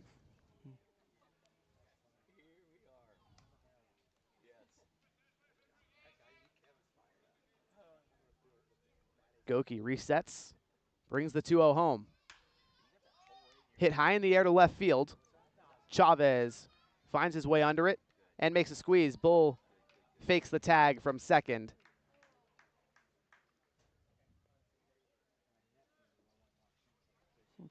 One out RBI chance in the bottom of the fourth for Elijah Ramos as the Crawdads still trail by 2.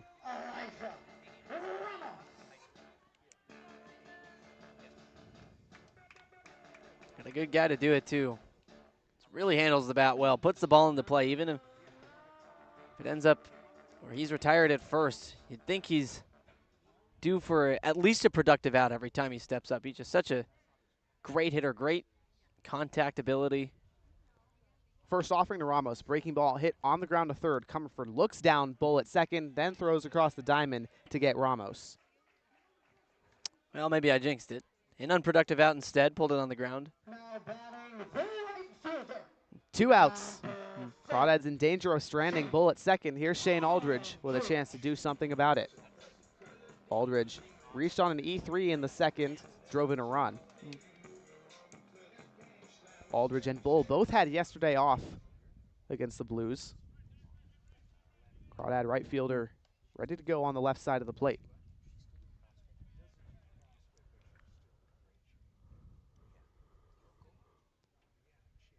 Goki brings one home. Ball in the dirt. Bull takes third. 2 pass balls in this inning for Titus Goki.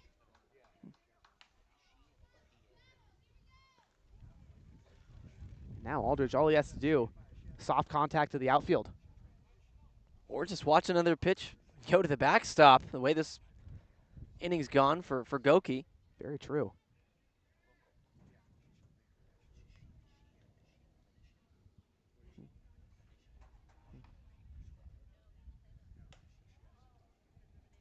2-0 home. Misses low.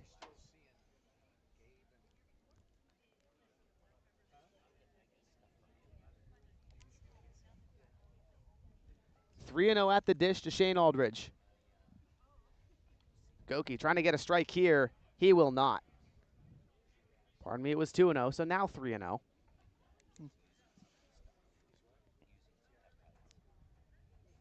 But Aldridge taking his time, getting back to his prepared stance in the batter's box. Now the 3-0 from Goki. Fastball at the knees, called a strike. Aldridge, rising junior at Menlo College. Had no interest in swinging at that one. No, not Taking at all. all the way. And he might do the same here. Wouldn't be surprised. Here's the 3-1. Aldridge, soft ground ball to second. Blank collects and throws to first to get the job done. Crawdads drain another runner in the bottom of the fourth, led to the top of the fifth. Blues lead by 2.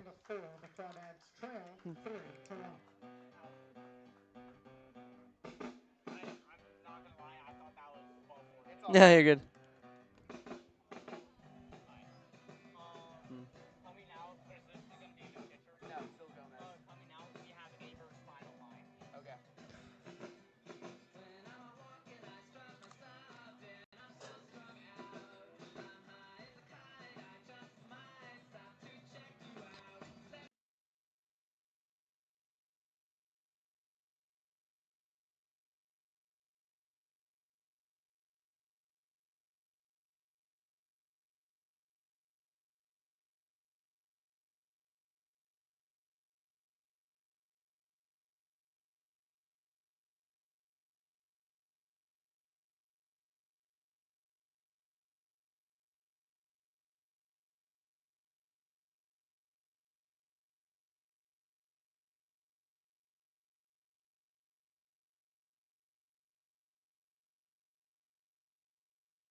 Top of the fifth.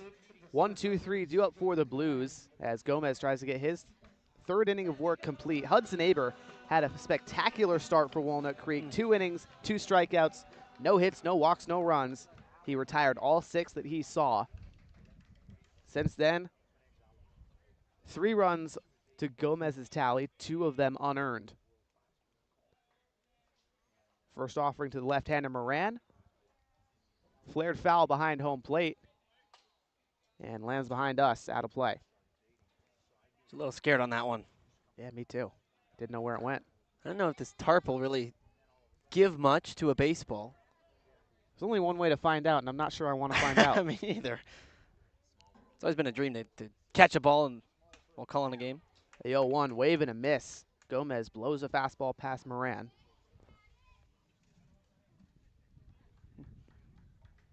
Maybe to catch it with the hands, though, not the head. Yeah, that'd be ideal. Moran has an RBI back in the third on that fielder's choice. The 0-2. Outside. 1 ball and 2 strikes. And Moran likely would have been out on the double play on a grounder too short, but Ramos just missed the throw to first base.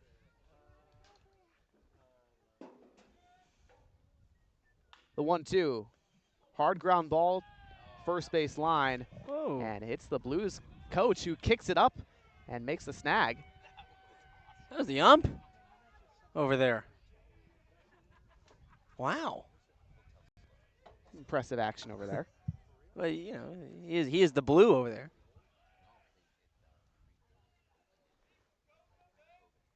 Gomez brings home the 1-2. Moran rips it on a line, right field side, foul. Just early. Yeah, almost. I think was just short of home run distance, but it would have been extra bases if he held that one fair. Loudest contact we've heard all day. Gomez, the 1-2 again. Fastball high and tight. Count even at 2. Alessandro Martinez, the right-hander, warming up for Walnut Creek. Gomez thus far 2 innings strong. And Felix Stork, the left-hander, throwing for San Luis Obispo. The 2-2 hit high in the air the other way to left. Pulasic camps under it and makes the grab. It's the first defensive play for Pulasic all day. It's funny, usually the new guy, whether it's just a sub for the bottom of an inning or something, usually the new guy gets the first or second batted ball in play, but Pulasic waiting all the way till the 5th inning to get some action out there, but I'm sure he's a little more grateful for that than if the first ball found him. Absolutely. Here's Chavez at the plate now. Gomez, first pitch. Fastball, upper part of the zone. 0-1. Chavez flew out to center field in the first, then walked in the third on 5 pitches. Gomez, the 0-1. Fastball fouled back, hits off of Riley Winchell, the catcher, but he's all right. It's 0-2 now.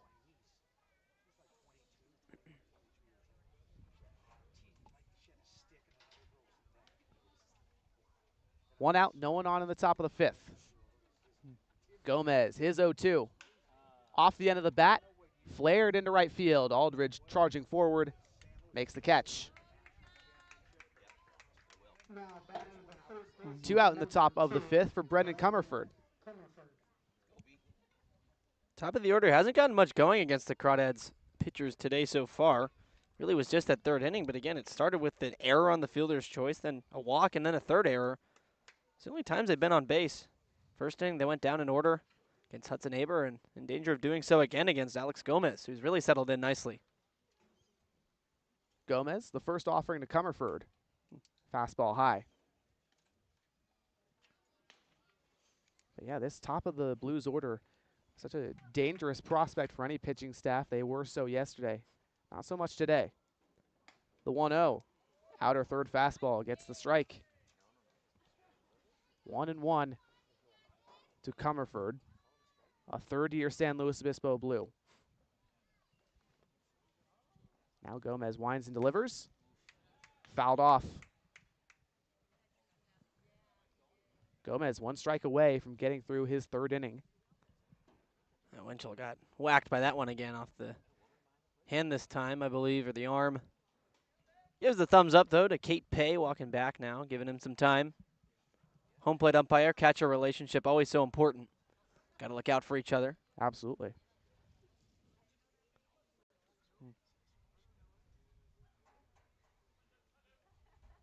Gomez opens up his stance to start. Now turns, closes it off. The 1-2 home. Heart of the zone, off-speed pitch for a strike. Never mind, I guess he missed on one of the previous pitches. So it's 2-2.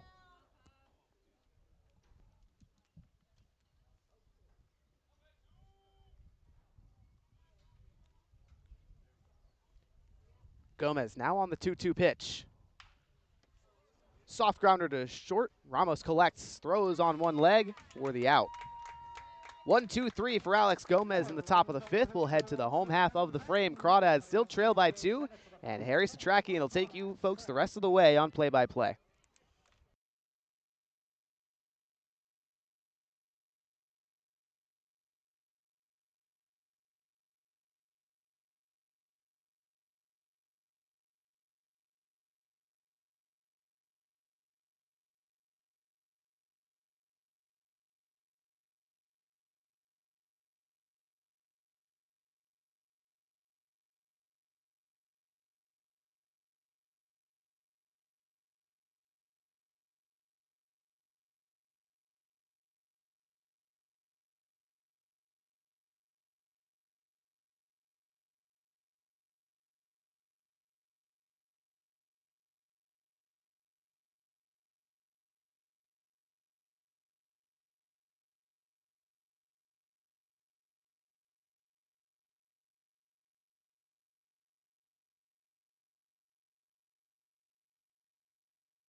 Titus Goki leaves the game after 4 very strong innings of work. Just gave up 2 hits, 1 run. It was not earned on 45 pitches, struck out 1 batter and walked 2. So now it's Felix Stork to enter things. The tall left-hander faces the 9-1-2 for the Crawdads lineup, which has been swinging it well, but have been not finding the luck, Charlie. A lot of balls hit over 85 miles an hour, but not a single one has found the ground, even the 2 over 95.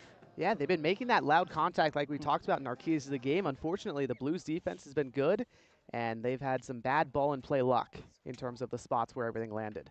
So TJ Woodson, the first to meet the lefty. He'll greet him with a bunt. Off the mound is Stork. Fires a hard throw to first that is scooped on a big hop by Rivas.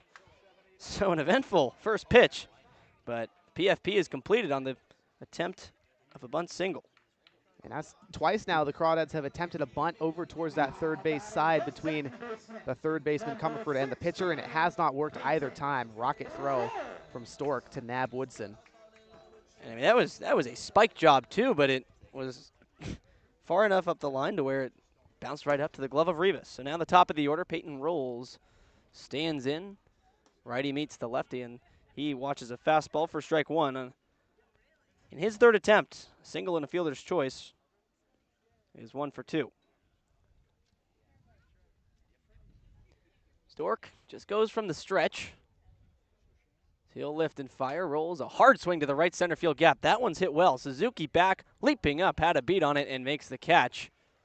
Streaking to his right and back, so quickly 2 down here after, again, Goki only went 45 pitches through 4 innings. These Blues pitchers have been very, very efficient.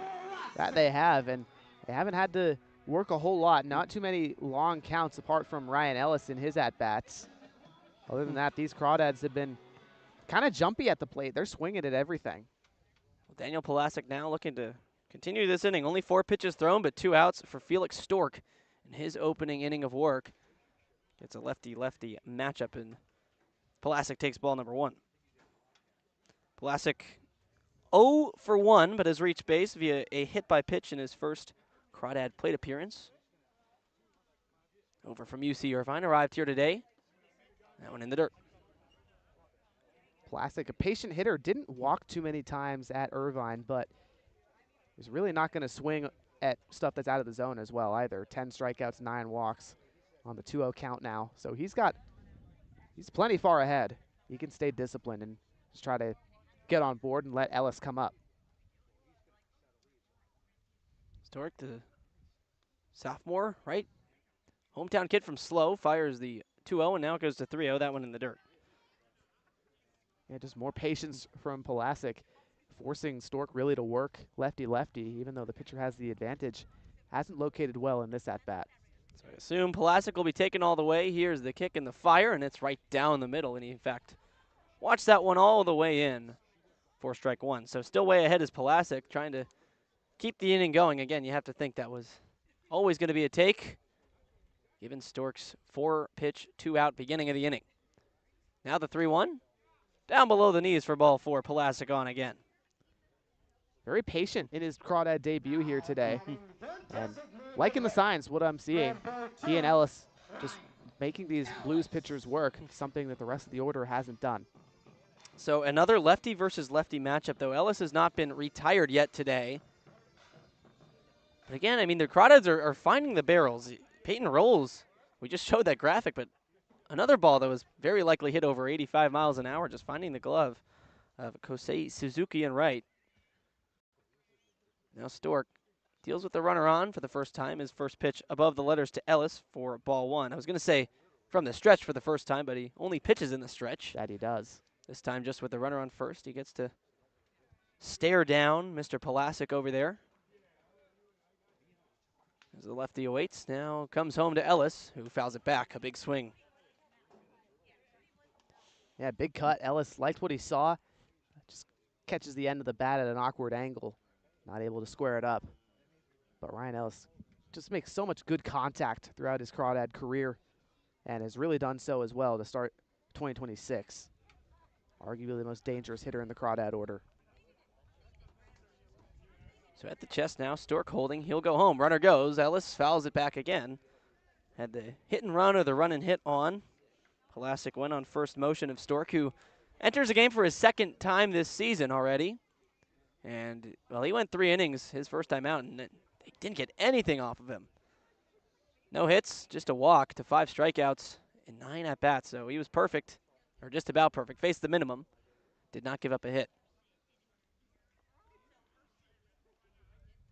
Now dealing with Ryan Ellis, who's down 1 ball and 2 strikes. Runner stays home, and Ellis fouls it back away, but back towards the left side again, trying to go to that left center field gap here with 2 strikes. Let the lefty's pitches get deep on him. Yeah, Stork really trying to go to that outer third against Ellis, and Crawdad left-hander is going to need to try to get ahead a little bit late, or early I should say, and just foul it away. Pulasic goes again, breaking ball hit the center on a line, but this might hang up, and all of a sudden Moran comes in and dives and makes a catch.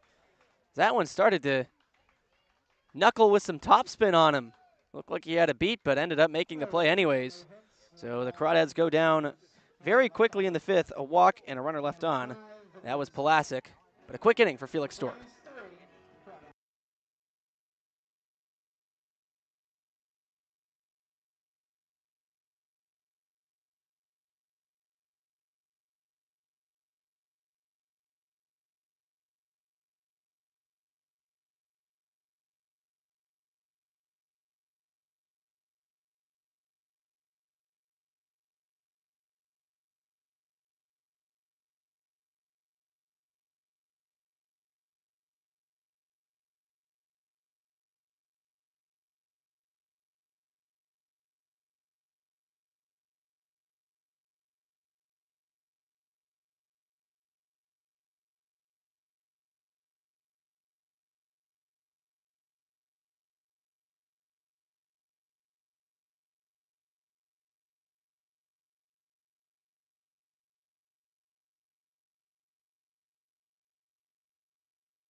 Brent Cummings and the Crawdads make a call to the bullpen. Alex Gomez is relieved after 3 really solid innings of work. Gave up 3 runs, 2 of them going down as earned. 3 hits, 2 walks, 1 strikeout, but really managed some high-pressure situations well. But now it's Alessandro Martinez into the game, Charlie. Yeah, Martinez making his 3rd total appearance, his 2nd in conference play. He's been effective his last time out. 2 innings pitched, 4 strikeouts, no hits, no walks, 1 hit batter in 7 guys faced. Crawdads just need some consistency. They need Martinez to throw some strikes.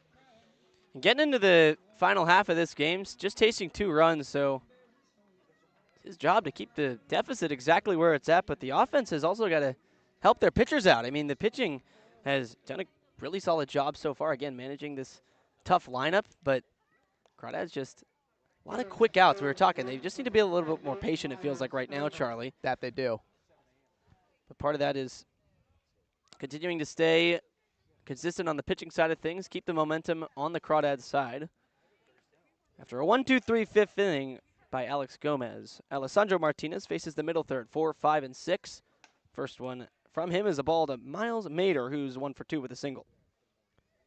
Looks like the leash could be short on Martinez, Martinez, as Jacob Coburn already warming up in the Crawdad bullpen. 1 ball, no strikes. Here's a swing and a high drive to center field. Perez going back at the track, feeling towards the wall, and he'll pull up about a couple steps in front of the track, actually, and put it away. Mader gave it a decent ride, but out number 1. Yeah, just too far under it, Mader was, but certainly had a lot of distance even there on that pop-up. So Kosei Suzuki who nearly cleared the bases with the double in the third, ended up striking out against Alex Gomez, was the only strikeout victim of Gomez. Now facing a new pitcher for the third time in his third at-bat. First pitch to him is way outside. Martinez, 2 straight batters, starting behind 1-0. This is 1-0 to Suzuki. Comes after the wind and fire, and that one in there for a strike. Another fastball right below the letters. And right there. Martinez, a Walnut Creek native. Fires one that half swing is fouled off by Suzuki, so a bit of fortune for Martinez there, and gets ahead 1-2. From Walnut Creek, though, at Concordia University in Irvine. He's a rising sophomore there. Yeah, he's actually the only Walnut Creek native on the team this year. So a 1-2 to the Japan native. That one shot towards the middle. Diving attempt by Ramos, but it'll trickle into center field for a base knock. Suzuki on for the first time today, and Ramos robbed him in the second. Didn't quite have enough to get him that time, but so Suzuki wins the battle up the middle. He's on first now with Sean Rivas coming up. Had a booming double his last time over the head of Dylan Perez in center field. That's probably the biggest hit we saw today. Martinez into the stretch. First pitch, breaking ball, swing and a miss. Yeah, I'd agree. Definitely the biggest hit we've seen already. 1-out single as Slow tries to extend the lead. Rivas, big cut on that curveball there. Small lead off first. Pitch comes in, bounces, but Winchell keeps it in front, and Suzuki scampers back to first with no throw anywhere. However, it does even the count. 1 ball, 1 strike. Sean Rivas did come around to score after that double that led off the fourth.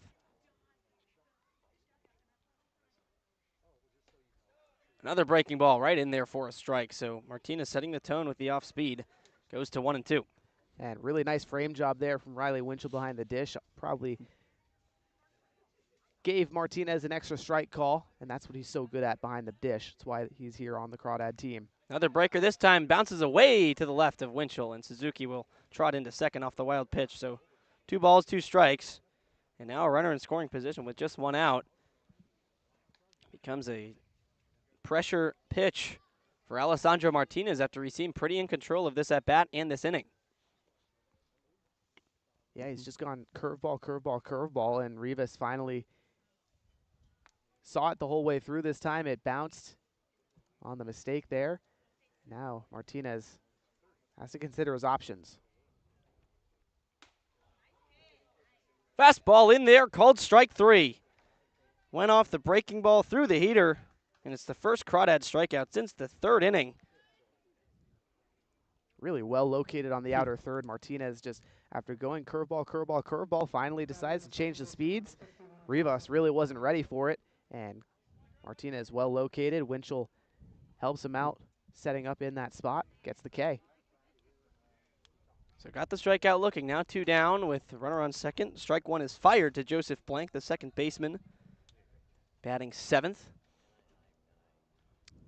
Last at bat, Martinez pitched a bit backwards, got ahead with the breakers, then the fastball froze Rivas. Now Joseph Blank in charge of getting the runner Suzuki in from second. A long hold by Martinez, but he'll come home. And another curveball, this one in the dirt, laid off by Blank. Tough miss. I mean, the curveball just has so much movement for Martinez. It's been hit and miss.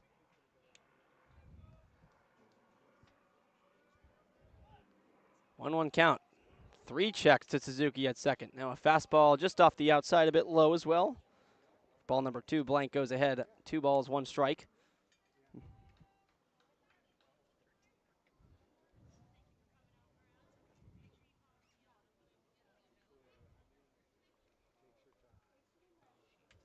Two and one, righty versus righty. Blank waggling the bat as Martinez comes in. Another one in the dirt that kicks off of Winchell, this time to the right side. Suzuki easily the third. He'll round and stop there, so another wild pitch. All of a sudden, another one of those will end up in a run. That it will, but perhaps the more immediate threat. It's a 3-1 count to blank here. Just this time a fastball from Martinez that I guess he must have held on too long, Yeah. and it goes too far into the dirt, or too far into the zone, and ends up in the dirt. Released too late. Stuck on the finger a little bit. And that's just almost an impossible pick to make behind the plate. Impossible block for Winchell. So, again, goes the 3-1. Don't have to give him anything. But instead, it's a beautiful breaking ball in there for strike 2. How about that looping curve? I mean, that's how you recover. Just throw a strike for Martinez. Now you've got a full count. Rely on some soft contact. Let your defense do the work. A lot of ways to get this final out. 3 balls, 2 strike. Here comes Martinez, and it's in the other batter's box. He takes it for ball 4. That was the one thing he couldn't do. If you're going to throw a pitch, you got to make it more competitive into blank. Obviously, just a mislocation, but tough, really tough break. Now you get the catcher, Kevin Spear, who has a base hit today, scored a run, and also was retired on a fielder's choice. One of the fielder's choices, though, that it was a fielder's choice that did score the run in the 4th. It was Sean Rivas on second. He got the 3rd because of a fielder's choice by blank, and the fielder's choice to Spear got him in, so credit him with a run batted in, as he'll go after the first one and foul it off Riley Winchell, who's all of a sudden taking a bit of a beating this inning. Yeah, that he is. Winchell certainly starting to earn his dollars, so to speak, behind home plate today. He's a guy that you really can rely on the defensive instincts. He's got a really good arm to make the throws. And he's just athletic behind there. Moves really well, blocks well, frames well.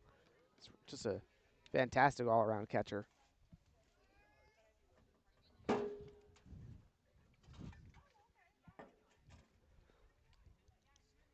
So resume play after the short break.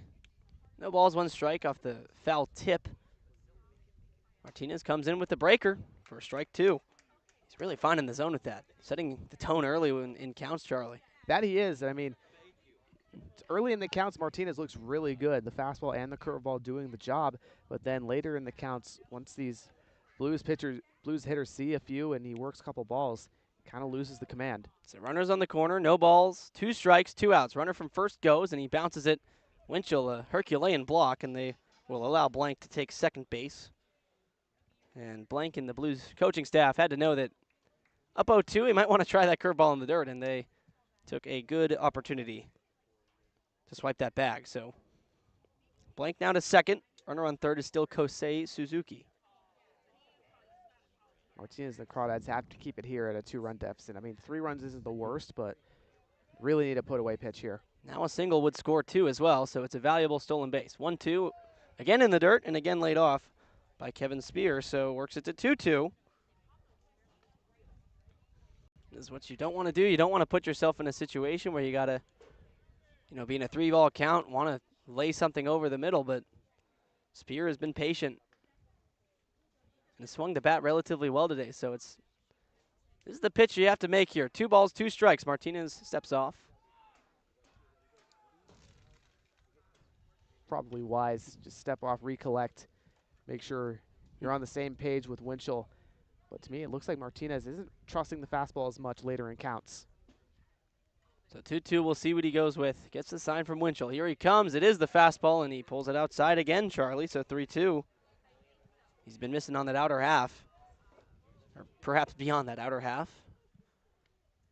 Yeah, nonetheless, just I like the idea. Go with the outer third fastball this time. It's just a couple inches outside of the plate. So now 3-2, does have an open base at first, but a walk would load him. 3 balls, 2 strikes. Breaking ball, front door, called strike 3. The second strikeout of the inning for Martinez. Both of them looking, this one to strand 2 runners in scoring position. So 2 big strikeouts. Keeps the Blues off the board in the top of the 6th. We go to the bottom of the 6th. Crawdads still trailing 3-1.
Today's broadcast of Crawdads Baseball is brought to you in part by Worth Group Restaurants, a local collection of East Bay eateries owned and operated by Rodney Worth.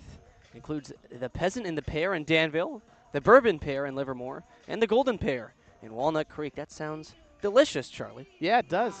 Haven't checked them out myself, but I've done quite a few of those reads, and certainly a good spot for all of you folks listening back home to check out. What also looks delicious is the batters due up. Riley Winchell, Bryden Bull, Dylan Perez, the 4, 5, and 6 hitters in this Crawdad lineup. Looking to get really anything going. Haven't scored since the second. No hits since the 4th, so just an inning in between. So first pitch, though, Winchell fouls one back for the first strike. Felix Stork into his second inning of work, rather. His first inning, very quick, 10 pitches, 4 batters, 3 outs. Though the Crawdads made some solid contact. They were seeing him okay from the left side. And this feels like a perfect spot for Winchell to get an extra base knock here against the left-handed pitcher. No balls in a strike. Goes after a high one, pulls it foul, went off speed. So he'll have to do it from an 0-2 count now. And he has so far grounded into a double play and reached on a fielder's choice in the first. The double play was hard hit, but just right at the shortstop. Murillo went to second himself. Had plenty of time to throw on to first. Winchell with the hands almost at his belt, pulls him up as the pitch comes in, takes ball 1. And Winchell has that really low batting stance. He changed that ahead of the spring season at Chabot College. It helps him keep his swing plane level. Usually he would come down and chop balls into the dirt. Now he's able to lift them by starting low. 1-2, breaking ball onto short again. Murillo's got it. He's up with it. Throw on to first, loops in to the glove of Rivas for out number 1. So for the third time, Riley Winchell has grounded out to short. Yeah, really tough. I mean, he hasn't been able to lift one in the air today. And I think probably the scouting report from San Luis Obispo is attack him low in the zone so he can't pull something in the air because he's got plus power. He showed it off early in the year, knocked out a homer. But since then, it's been pretty quiet. Winchell into today, just hitting 154 in the early season, but now 0 for 3 today. As Bryden Bull, the lefty, stands in and takes a front door breaking ball for a strike. Nicely thrown by Stork. Yeah, you talk about perfect pitch location, and that's it for Stork right there. You got to attack a guy like Bull who loves it on the outside on the inner third. Can work the power the other way and goes after a breaking ball on the outside this time, but comes up empty. So now no balls, 2 strikes. Still have yet to see patience from these Crawdad hitters. They're swinging at everything right now. Often and early. 0-2. Up and in, ball 1. And it's worked to some hard contact, but again, it's just those hard hit balls have found the gloves, have found the defense of the Blues. So you're left with a sour taste in your mouth, even though there are some pretty solid swings off the bats of the Crawdads as the 1-2's in the dirt from Felix Stork. Bull does have a very disciplined 2-strike approach, though. He sees the ball well. Really can dial in after he's seen a couple pitches. So from 0-2 to 2-2, Stork delivers, and Bull strikes out swinging. Way out in front of that one, and Stork notches his first strikeout, and the first strikeout for Blues pitching all the way since the second inning. And that kind of goes to what we were just talking about. The Dads have been putting the ball in play, but they've been swinging very early, not striking out, but just hasn't amounted to anything more than 1 run and 2 hits. No, not at all. And that was just a filthy breaking ball from Stork. And Bull, that's only his second strikeout on the season for Walnut Creek. Shows you how good he's been lately. So impressive as a guy who was a redshirt freshman. Didn't play this whole year as Perez takes ball 1. He's 0 for 1 with a fly out to left. Also walked and scored the lone Crawdads run.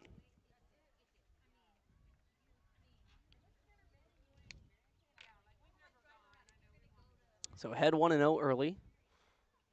Dylan Perez watches one spiked in the dirt, ball 2. Stork lost the fastball. And lefty, his bread and butter has been the breaking ball so far, and it was worked to perfection against Bryden Bull just 1 batter ago. But now going with the fastball after the first pitch ball to Perez. Also no dice. And the 2-0 in the dirt, too, 3-0. I like this at bat from Perez, though. Another guy who's been really aggressive throughout his first 7 games as a Crawdad, but this time he's been rather patient. We saw him work the walk in his first at bat. Now he's up 3-0. 3-0, taken all the way. Take strike 1 on the outside. So still well ahead with 2 down, trying to get a rally started for a Crawdads team that, again, just hasn't rallied today, only the 1 hit. Here comes. This one hit hard to short on 1 hop. Scooping it up as Murillo spins and throws to first, and it's in time. Another hard hit ball, but another nice play by the man up the middle. So Diego Murillo retires another, and it's another scoreless inning for the Crawdads after 6, 3-1, the Blues lead.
For back-to-back innings, Crawdads make a call to the bullpen. It's Jacob Coburn, another right-hander in to face the 9-1 and 2 hitters in this Blues lineup. Though 2 pitchers ago, Alex Gomez came out after 3 solid innings, gave up just 3 hits, but 3 runs, 2 of which were earned. Gave up 2 walks and 1 strikeout. In 62 pitches, I mean, it was kind of a gutsy outing. Started off a little shaky, but pitched through some tough situations, but the 3 runs are the difference on the board right now, and it's where Coburn is trying to keep it at bay as his first pitch is up to Diego Murillo and taken for a ball. Murillo 0 for 1 with the walk and a ground out to second.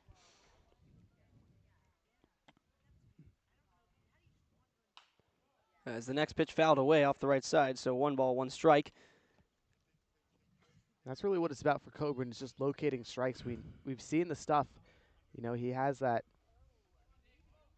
heater that touches up to 92.6, also has an arsenal of 5 pitches, but sometimes can struggle with command. And gets an ugly swing from Murillo for strike 2 on the breaking ball, and he really had a tough outing in his first time at the Sonoma Stompers. That was the first game of league play on the 5th of June, gave up 3 runs in the 6-4 loss.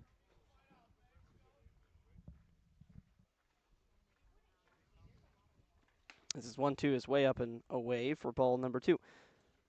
So trying to bounce back from that. It's been 9 days since then, so he's had plenty of time to kind of build up to his next outing, and well, here we go.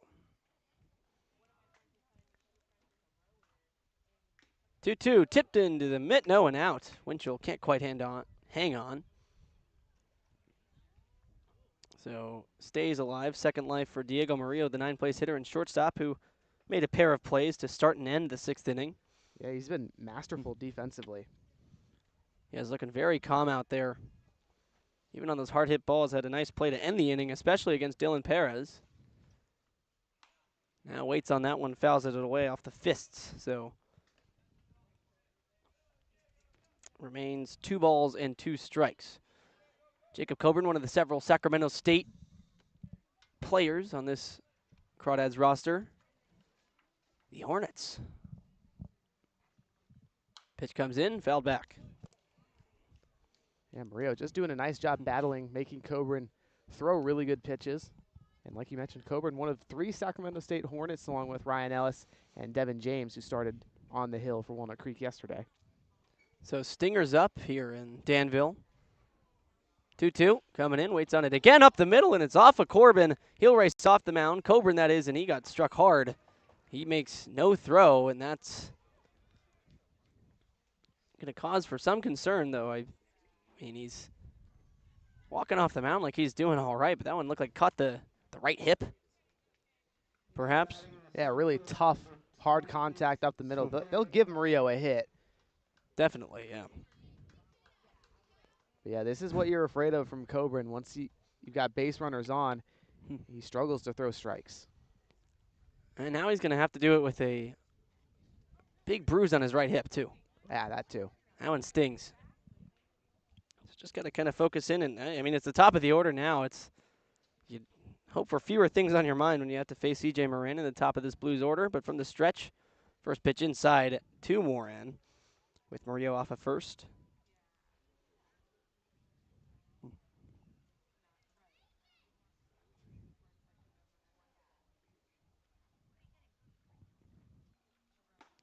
Big swing and a miss on the 1-0 by Moran. He took a rip. He's been doing that all day long, too, trying to drive something a long way to the right side. Hasn't worked to success yet. Ground out to second, a fielder's choice, which he reached on, then scored on. Runner goes. Pitch is outside into the backstop. And he got a nice bounce back to Winchell. He'll fire to second, but back in easily is Diego Murillo. So he'll steal second base. Yeah, massive jump, probably has the steal regardless of the wild pitch. But that went straight to the backstop. I think it was a fastball, just kind of whipped it outside, maybe tried to overthrow it a bit. So regardless, it's a 2-1 count with Moran up, and he'll swing through one for strike 2. Coburn, when he's attacking well, that fastball outer third, Moran, he sees the fastball, recognizes it, his eyes go big, but hasn't been able to catch up to it just yet. So now 2-2. Something off speed off the outside is in the dirt and collected by Winchell.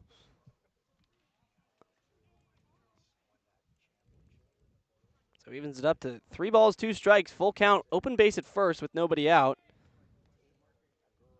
Would set up a potential double play, but Cesar Chavez looms on deck. Here comes the pitch. It's popped high and towards the Blues dugout, but it will fly out of play.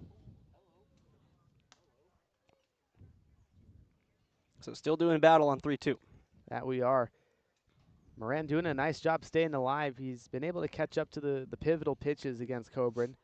And the Crawdad righty really looking for some kind of put away. 3 balls, 2 strikes. Coburn lifts and fires. This one's hammered down the line and right, hooking towards foul ground. Aldridge giving it chase, and he'll watch it fly out of play past the trees.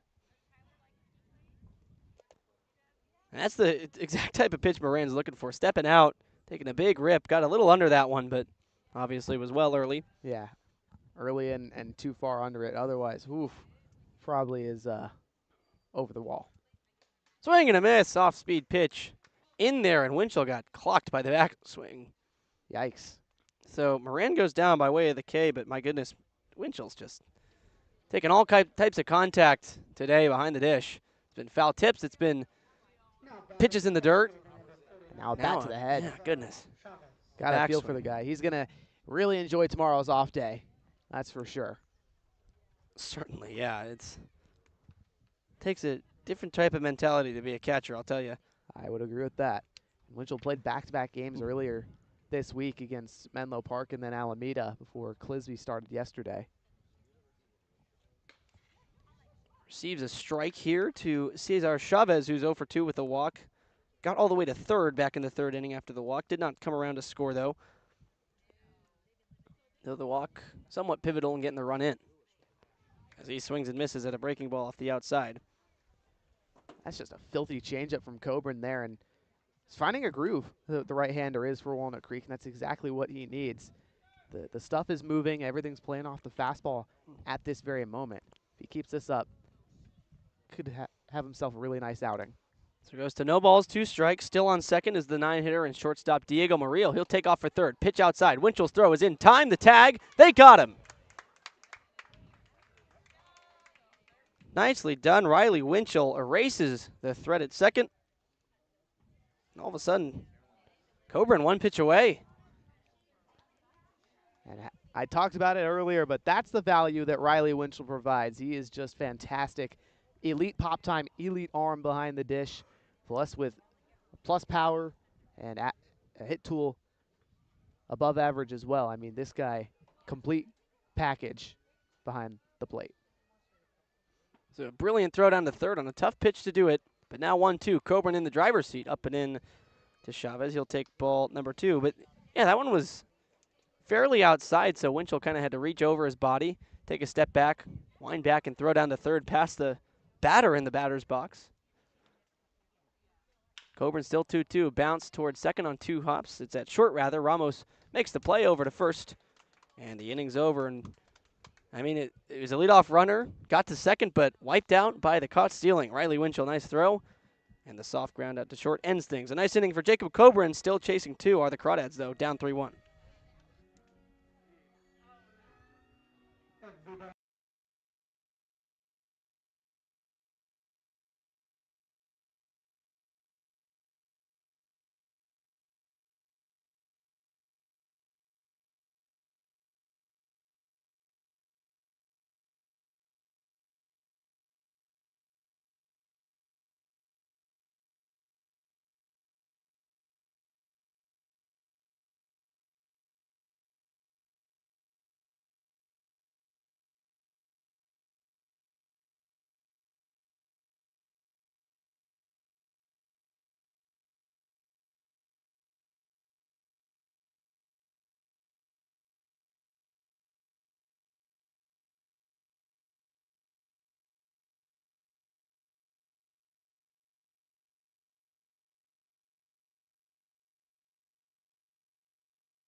Bottom third of the Dads lineup due up.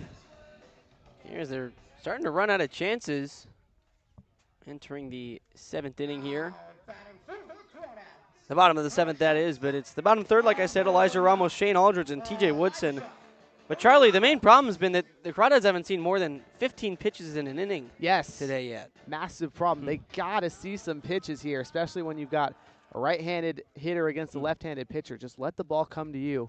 Read it a little bit. Elijah Ramos tasked with being the spark as he takes ball number 1. Got some speed here. Can act as essentially a leadoff hitter. Really great contact ability. Going to put the ball in play. So even though he's in the 7th slot, leading off the inning here, could be his forte as he skies one to right. Pretty softly, Suzuki to his left. Towards the line a little bit will make the catch in shallow right. So just 2 pitches and 1 out.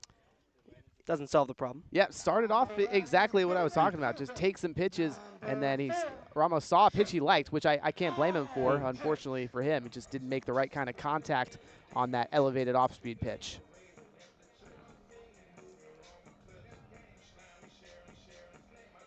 So now 5 straight retired by the pitching of the Blues. So you have to go all the way back to the start of the fourth to where we saw a Crawdad hit. So Shane Aldridge now trying to break that lefty-lefty matchup. He'll take strike one on the outside from Felix Stork, who's been utterly unhittable so far. That he has. Third inning of work has only allowed one walk. That's the damage. This one's fouled away by Shane Aldridge. Down 0-2. And now you're in a situation where you say you want them to take a couple of pitches, but Can't. now you gotta Have to swing. Protect the plate. So no balls, 2 strikes. Stork remaining on his consistent pace. Here it comes. Breaking ball. Shot up the middle and a base hit. The Crawdads get their first knock since the fourth. It's Shane Aldridge to get on here with one down in the 7th inning. And I mean, that was just a single up the middle. That's a real big swing in this baseball game. That it is, and shout out Shane Aldridge. I mean, he gets the inner third pitch and just fights it off up the middle. That's fantastic contact hitting. Now the Crawdads really have to do something with it. Got to wonder if manager Brent Cummings over at third is going to wave Aldridge in to try and steal second. So TJ Woodson steps up, has a strikeout and a ground out to the pitcher. Takes ball number 1, was the first batter to face Felix Stork back in the 5th inning, and he grounded it right back to him. Almost reached base, but Stork made a hard throw to first that he spiked pretty brutally, but Rivas, the first baseman, picked it up. Yeah, Woodson just missed that bunt there. It originally laid down really well, but Stork made a nice play at it. Yeah, caught him by surprise a little bit down the third base side. First pitch to him, way out in front, pokes it foul. And he was so early there that it hit off of the top of the bat and went the other way. So now, 1 ball, 1 strike. Shane Aldridge off of first, a pretty small lead with the lefty pitcher. Extends it just a tad, but Stork will come home and fire a changeup off the outside for ball number 2.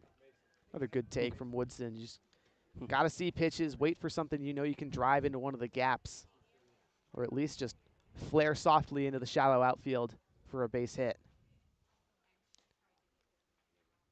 2-1, down and in, towards the back foot. 3-1 to Woodson. So 1 pitch away, the Crawdads are from a free pass, putting a runner into scoring position, which they have also not had since the 4th inning. That was the same thing. The hit by Bryden Bull in the 4th led to a runner in scoring position. Didn't quite get him in. This one's popped back foul after the swing on 3-1 by Woodson. Runs full to 3-2.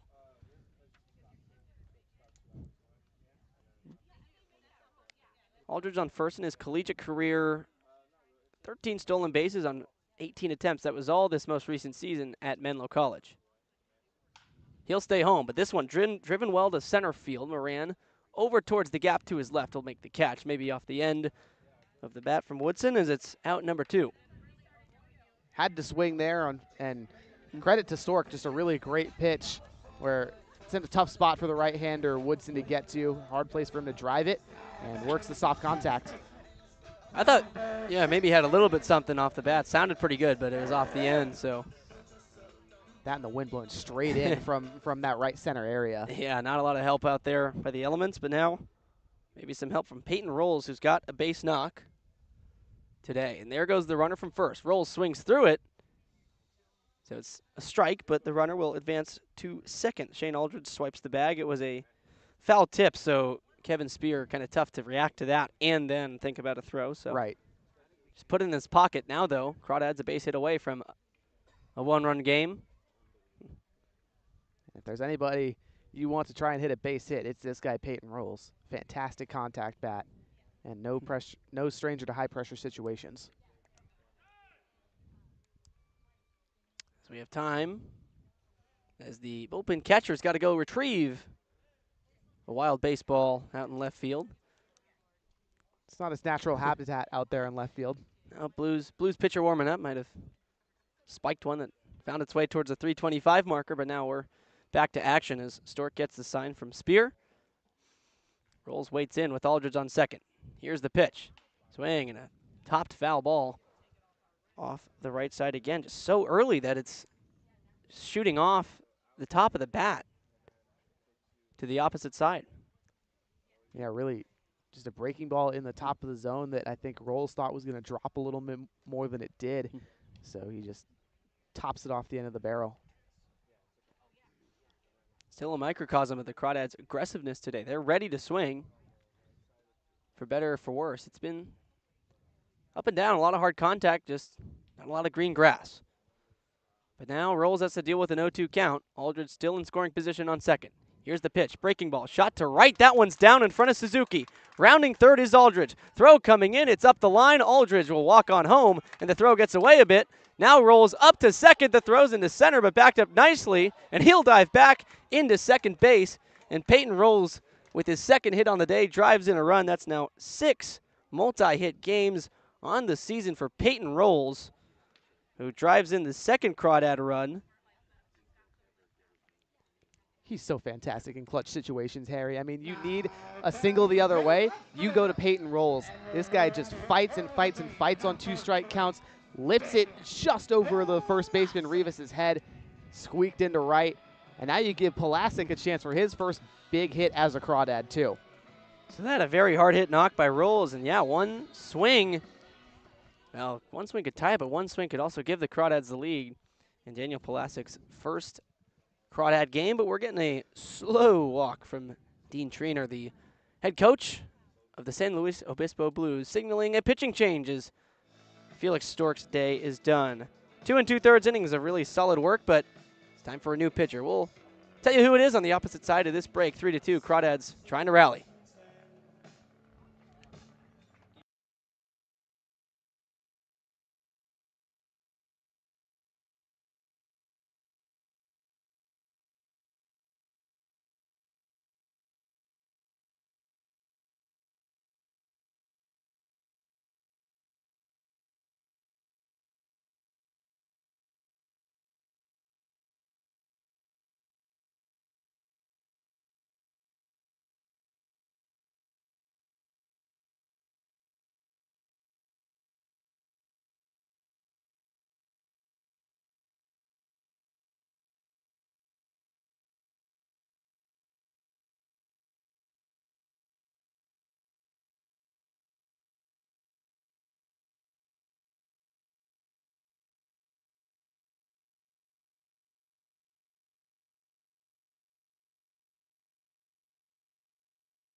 So it's Trey Legrone, the third, in to relieve Felix Stork, who went 2 2/3, very nice innings, give up 2 hits, 2 walks, and a run on a strikeout. He's responsible for the runner at second as Legrone, the lefty, fires a hard fastball way off the outside to Daniel Pulasic, who is looking to tie this game up. 2 outs. Crawdads have rallied. Peyton Rolls an RBI single, but advanced to second on a wild throw. Now Pulasic, a chance for his first big swing in a Crawdads uniform. Thinks about that one, half swing, takes it for a strike. Legrone from West Valley College. Really whips the fastball. Lots of heat from the 6'4" left-hander. Crawdads haven't seen this kind of velo this season. 1-1 to Pulasic. He shoots his foul back. Goes to 1 ball, 2 strikes. Was pretty excellent this year at West Valley. 40 and a third innings pitched.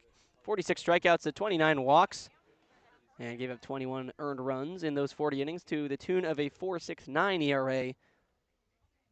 The home of Austin Oda. Yeah, that'll play Saratoga. over at West Valley. He's excited to see Legrone play against his current team. 1 ball, 2 strikes, though. And the off-speed just off the front shoulder, taken for a ball. Pulasic, stone cold take. Pulasic, I'm sure, not unused to velocity like that at the Division I level, especially at Irvine. They play some really good competition. See if he can catch up here with the wood bat. 2-2. Legrone's offering is fouled back again, so a little bit behind it, but able to make contact. And at UCI, they're in the Big West, of course, with UCSB. Jackson Flora, guy that Irvine faced. And he really obviously runs it up there. Going to be picked in the top 5 in the MLB draft coming up. Former Crawdad. That's absolutely correct. 2-2. Pulasic, an off-speed pitch swung on and fouled back, so keep staying alive. Legrone's really not giving anything easy. He's putting it just close enough to where you're going to have to protect. But credit to Pulasic. He's really fighting. This is a Division I at-bat right here. So stays 2-2. On second remains Peyton Rolls, who got there on an RBI base hit and advanced on a throwing error. Here's the 2-2. Off-speed. Called strike 3. Legrone puts it on the corner and wins the battle over Daniel Pulasic. But the Crawdads do bring one across on a couple base hits. Aldridge started it, and Rolls ended it. 1-run ball game as we head to the 8th and 9th.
Crawdads make another move to the bullpen. Jacob Coburn out after an inning of scoreless ball. It's Miles Brand, though, in now. Charlie, tell us what he's been up to this year. Well, Miles Brand has been really nice for the Crawdads. 2 appearances in conference play. He's 1-0. A 1.8 ERA, the lowest qualified on the team. 5 innings, 5 hits allowed, 4 Ks, no walks. So he's got 3, 4, and 5, and Brendan Comerford, takes a ball just off to begin the 8th inning. Then Miles Mater and Kosei Suzuki. Brand's just a guy that throws strikes. Obviously missed one there.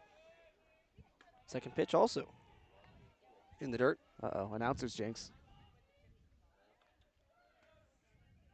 Do you believe in it? I don't know if I do. Yes, it's real. It's happened already this year.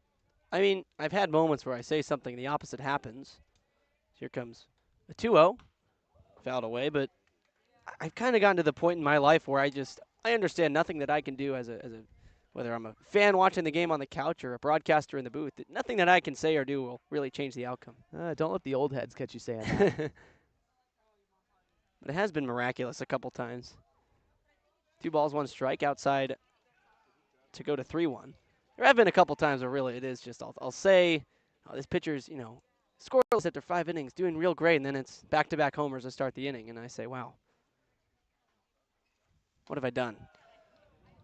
As Miles Brand loses the first batter for ball 4, Brendan Comerford off to first for the second time today. He's reached via the walk and reached via the error in the third.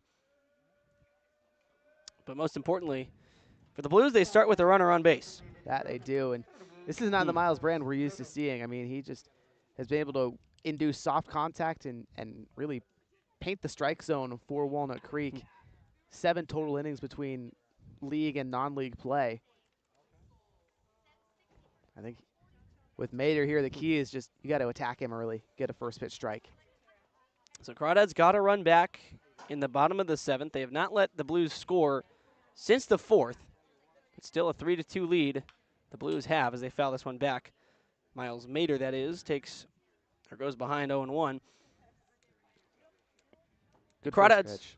It was a good pitch, yeah, riding up there. But the Crawdads looking to end an 8-game winning streak of the slow Blues, and, well, in their own right, trying to end a 2-game losing streak, including one against the Blues yesterday. This one's fouled right back once again. Not for that fence. It was coming right for my face. I think you would have made a play. I don't know. I'm not the baseball player I once was. Be surprised. The instincts, I think they stay around. No glove, though, so that would have been. That's true. The barehanded play is always tough. So 0-2 Miles Mater, the DH today. Looking in and swinging and missing. Through the fastball from Miles Brand, well elevated for strikeout number 1 in the day of Brand. Yeah, Mater well out in front. Brand just does a really nice job setting up with 2 fastballs and going for the punch out there. That's when he's at his most effective. Just throwing Ks over the zone. He's been tough to hit.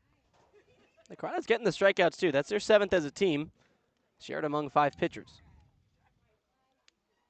Brand comes in now to Kosei Suzuki, who takes strike 1. Looked like a slider off the front side. Yeah, nice breaking ball. A lot of late movement. Comerford off of first, Suzuki at the dish, righty versus righty. He'll swing and foul it off of Riley Winchell again, who's just a ball magnet today. He's been battered. But he's sticking through it. I mean, home plate ump Kate Pay is giving him some time, too, to think about it, but he's always kind of stuck through it pretty nicely. He's a warrior back there. Certainly is showing off. Another 0-2. The runner at first was about to get one of the best jumps you'll ever see, but Miles Brand caught onto it, stepped off. Good look off there. Good communication from Winchell behind the dish to alert Brand to it. So Brand now checks about 5 times to first, and there's a swing and a drive to center field. Perez coming in and on, makes the catch for out number 2. Soft contact off the barrel of Kosei Suzuki, who's had some hard hit balls today and a base hit. Yeah, that he has, but weak contact that Miles Brand induces there on the breaking ball. Suzuki gets into it, just a solid piece of contact, but not going to either of the gaps. An easy play in the outfield. So now Sean Rivas, the last chance potentially here in the 8th inning to move the runner over, try to get him in with 2 down against Miles Brand. Comerford bluffs a go, then stops, and the changeup from Brand is down low. Rivas gets ahead, had a double and run scored in the 4th, sandwiched between 2 strikeouts. Strikeout swinging in the 2nd, strikeout looking in the 6th. So it's 2 for 3. This one's rolled over to 3rd. Coming in Woodson, high hop, he deals with it, throws across the diamond to Bull, who's off the bag, but recovers with the tag as Rivas comes down the line. So it works out in the end. Miles Brand, a quick inning.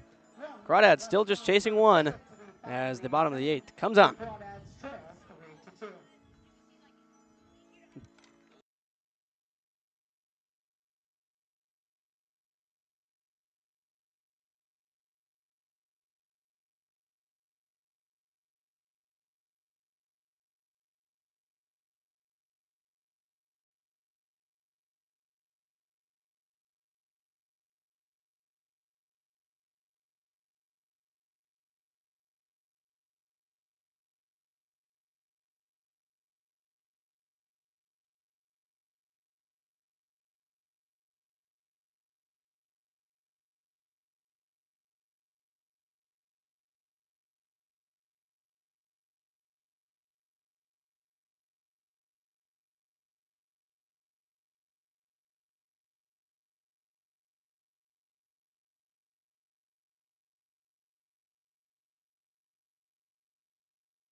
Bottom of the 8th, Ryan Ellis, Riley Winchell, and Bryden Bull. The meat of the order due up with the Crawdads chasing 1. Well, they were chasing 5 yesterday going into the 8th inning, and they made it close, Charlie.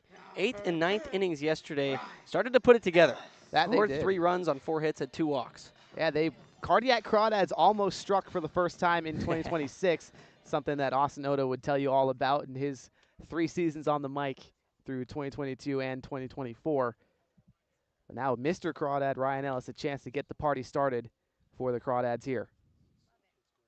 And they face the hard-throwing Trey Legrone III, who fires outside for a ball to Ryan Ellis. And, you know, with 2 out of 3 of the due-up batters being lefties, it's a real tough at-bat. Not just for lefties, but especially so. The 1-0 to Ellis, outside, ball 2, and you wouldn't trust any other Crawdad, perhaps in the history of Crawdads baseball, at least recent history, to get things started other than Ryan Ellis. Absolutely not. This guy has been clutch in so many years of his career, multiple walk-off hits. You want him up. 3-0. And this is why. He just works really fantastic counts. He's ahead, and he's a guy with plus power, and he doesn't even need to tap into a big swing against a hard-throwing left-hander. Just need to squeak one somewhere and get a base hit. So 3 uncompetitive pitches from Legrone. We'll see the 4th, this one in there for a strike. Took a little bit off, but perhaps sacrificed some velocity for the accuracy. And did so beautifully. So 3-1, Ellis could be taking all the way again. Legrone deals, it's inside, almost gets Ellis. He'll take the stroll down to first. And now Riley Winchell steps up. And a big opportunity. Yeah, go ahead, run at the plate, and against such a hard-throwing left-hander, Winchell able to see it a little better from the right side of the plate. Just give it a solid swing. You don't have to swing for the fences and try to lift it over the left field wall. That could be one of the easier hits for extra bases. I'd even take a single up the middle here. Yeah, me too. Anybody would, quite frankly, as Crawdads fans. And he will square around to bunt, but he pops up the bunt. Off a third comes Comerford, and that's something that I didn't prefer. Yeah, that's good effort from Winchell. I like the fundamental baseball aspect there, trying to just lay down a bunt. Just misread the pitch. It was higher in the zone. He didn't move the bat up in time. Tough break for him, but now you get the big hitting Bryden Bull. And this is a spot where you don't want him looking for a long ball. You just got to put the ball in play. So Bryden Bull, a solid day already today as a hit, but also a strikeout as he fouls the first pitch away. And he's going to be aggressive. He's taken some nice at-bats, but he does like to swing early. He can work it to 2-ball, 3-ball counts after going down 2 strikes, but it was to the tune of a strikeout last time when he did so. So Ellis off first, and Bull a high chopper to second. In comes Blank. He's got it. He'll step on second and just take what he gets there. Didn't want to rush a throw to first, so Ellis is down on the base paths, and Bull reaches on the fielder's choice. Tough break there for Bull. Just clobbers the chopper there. Resets the Crawdads. They have 2 outs now, still a runner at first. So Dylan Perez now another lefty in charge of trying to keep the inning alive against Trey Legrone III, who's looked pretty untouchable.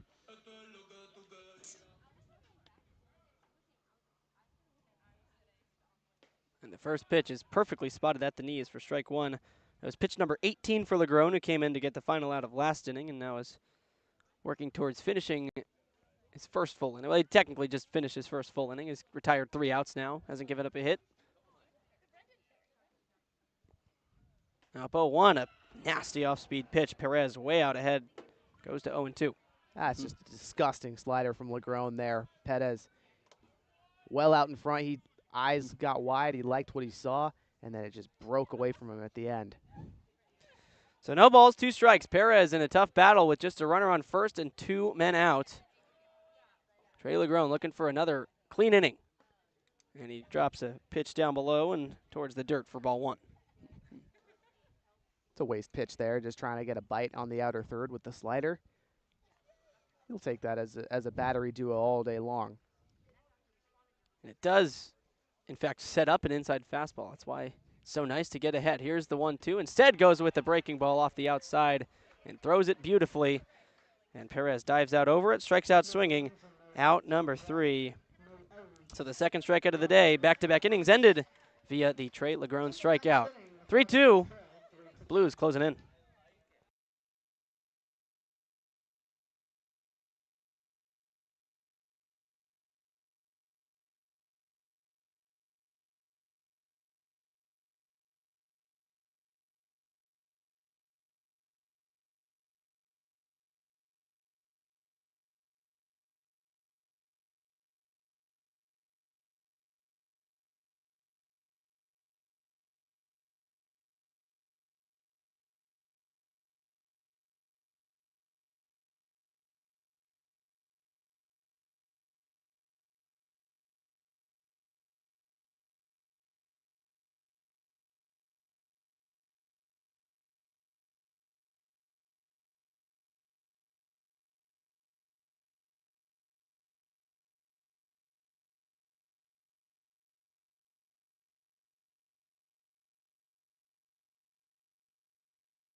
Joseph Blank stands in, leading off the top of the 9th for the Blues. Last chance for some insurance. They're going to have to do it with the bottom third, Blank, Spear, and Murillo. As Miles Brand returns for his second inning and swiftly fires strike 1. To Joseph Blank, who's been on today once, stole a bag after walking in the 6th. But in the 3rd and 4th, flew out to right and was out on a fielder's choice. Here he taps one to short, Ramos in on the run. High throw to Bull at first, but the tall first baseman has no problem with it for out number 1. He's looked really good at first base. Bull has all day long, picking stuff, coming off the bag with using the long wingspan and the height to his advantage. He profiles really well over there. That's what you're looking for in a first baseman. Preferably throws with the left and can give you some extra outs from that long stretch. Bryden Bull fits both of those boxes very, very well. As Kevin Spear stands in, the catcher had a hit his first time up, but nothing since then. Takes strike 1. He did have an RBI in the 3rd, a fielder's choice that brought in a run.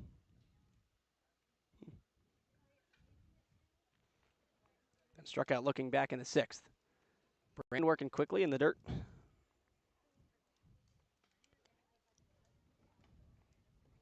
As the sun reaching its peak today, up towards 85 degrees. Started the game at 79, but it's definitely gotten a little toastier as we get into the afternoon hours, the peak afternoon hours. 1-1 outside corner, called a strike by Kate Pay. All that temperature climb means is that the ball is going to fly even more here in the 9th inning. Something both teams could use to their advantage.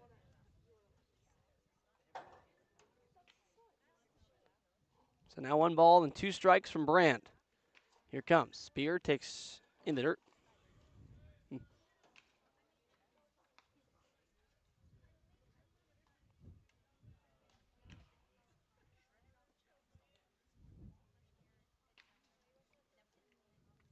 So 1 ball, 2 strikes. 2 balls, 2 strikes rather. Brand had 1 strikeout last inning in his first of work, and this one's fouled back. Kevin Spear stays alive. Crawdads pitchers, again, 7 total strikeouts today. Aber, Martinez, both had 2, and then Gomez and Cobran had 1 apiece. Martinez, perhaps the most impressive, had those 2 in just 1 inning of work. Brand brings it in. It's fouled off to the right side. Again, Kevin Spear remaining alive. Yeah, he's doing a nice job just battling off against Brand. Now Noah Zirkle, the big right-hander for Walnut Creek, warming up in the bullpen. Brand will kick and deliver.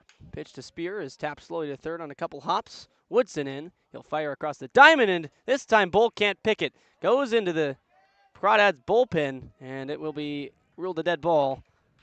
So an error on the throw. Kevin Spear gets a gift up to second base. Yeah, tough throw over there towards Bull and just kind of one-hopped it in a weird spot. Yeah. You talk about you either want a long hop or a very short hop over at first. That one kind of right between that sweet, or those two sweet spots, I should say. To his credit, Woodson not a natural third baseman. He's brought up playing middle infield, so it's a little bit of an adjustment having to move him out there over to third. He's looked good the majority of the season. Obviously, the throwing error there, tough. A longer throw gets on you a bit quicker. Maybe he felt that there because had a bit of an in-between hop. Kind of clipped off the lip of the grass. Always is a factor for chaos. That lip where it goes from grass to dirt. Regardless, now there's a runner on second for Diego Murillo, who singled last time. This time takes ball number 1.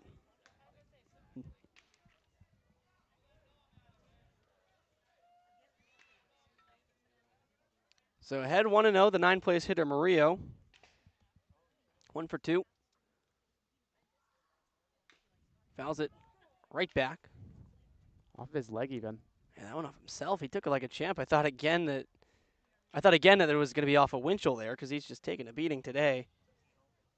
We feel like we've become accustomed to seeing the foul balls hit the catcher. I think we have been. Everyone's all right here. 1 ball, 1 strike. Murillo waits and slices this one to right. Dropping slowly, and it drops in front of Aldridge. It gets down. Now the run going to try and come home. Aldridge up with the throw. Winchell can't handle the throw home. They had him by 3 steps.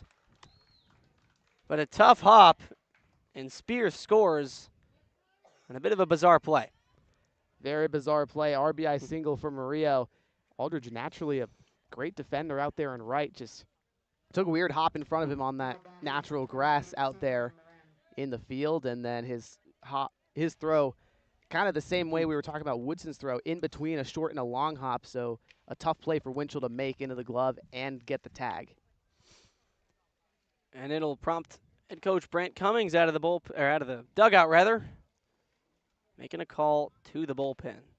So the run gets in from second, and Noah Zirkle's going to come on to try and get the final 2 outs of the 9th.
So now Zirkle enters the game for Miles Brand, inherits a runner on first after the RBI single. But yesterday, San Luis Obispo with the first ever road win in this rivalry's history. In danger of it again now with the top of the order up and a runner on first. Again, they got that insurance run just a moment ago. Another unearned run on the Crawdads staff today. 3 errors in the field for Walnut Creek, unusual. This one's fouled away to the left side, so 0-2. Zirkle gets ahead of the leadoff guy, who is fittingly the first batter that he faces today. Yeah, Zirkle doing a nice job just throwing strikes. It's been up and down his first couple of appearances for Walnut Creek this year. Now up 0-2, way up and away, and that's kind of been consistent with his Crawdads career. Yeah. 24, 25, appeared in 14 games, and had an ERA up over 11.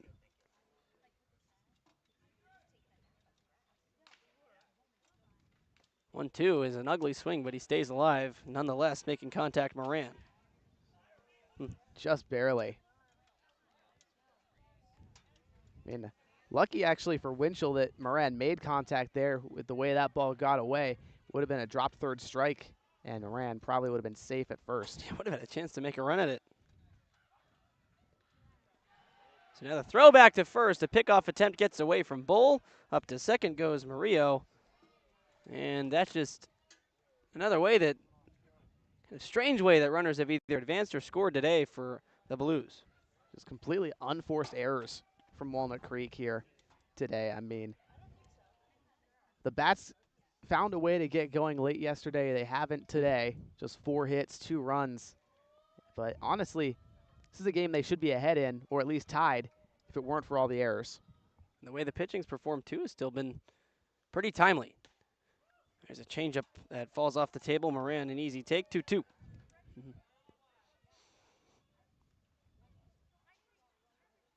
Zirkle, first year in 2024 at West Valley, then went over to Fresno State, but took a red shirt there, then played at the Division II level this year at Cal State East Bay. As there's a soft pop-up by Moran towards left. Might just be perfect, but over from short. Ramos takes it away, as that one was looking like it might have bled in for a second, but instead out number 2. Yeah, it looked like it was about to be a base hit for Moran, but athletic play from Elijah Ramos at shortstop, where he's just a fantastic fielder there. A lot of speed and just very slick over there. Also retired the first batter this inning, Joseph Blank, all but 3 batters ago on a 6-3 putout. Now Cesar Chavez, the second place hitter, has a chance to drive in another insurance run from second as he watches strike 1 on a slider. But Zirkle a chance to get out of it with minimal damage and give his guys a chance to try and come back and tie. Crawdads chasing 2. No balls, 1 strike. Pitch is hit high to right center field. Back and to the right is Perez. And this one will drop and hit off the track and off the wall. Into second goes Chavez. It's an RBI double. Timely hitting for the Blues comes to fruition here in the 9th. 5-2 they lead. That it is. I mean, every time the Crawdads have gotten close this weekend, Slow has had an answer. And yet again, they come up with it. A 1-run lead, find a way to add 2 more. And the error is coming back to bite Walnut Creek. As if you don't have that throwing error on the pickback, probably don't have an RBI chance, and the double likely doesn't score 1. Next pitch taken for a ball. That's going to go down as another unearned run because, again, like you said, there's been 2 outs retired, plus then the error that happened earlier should be 3 outs. Therefore, the runs that may come in to score this inning all unearned. Braden Comerford stands in and takes now ball number 2. And the righty versus righty matchup worked a walk as last time, though didn't make it past first. That was last inning. These Crawdad pitchers have had to work very much unlike the Blues pitchers today.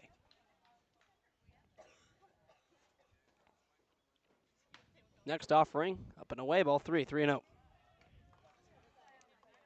By the looks of it, just kind of by doing quick mental math, it looks like the Crawdads' average pitches per inning is about 16, 17. Oof, that's brutal. And the Blues have only had 1 or 2 innings of 16 pitches. It's just a tale of two baseball games for two completely different teams. Slow has been in command all weekend long. The hitting's done the job. Their pitching has been absolutely phenomenal. Crawdad pitching has been good today, but the bats have not been able to do the job. So ball 4, Comerford to first. Chavez stays at second.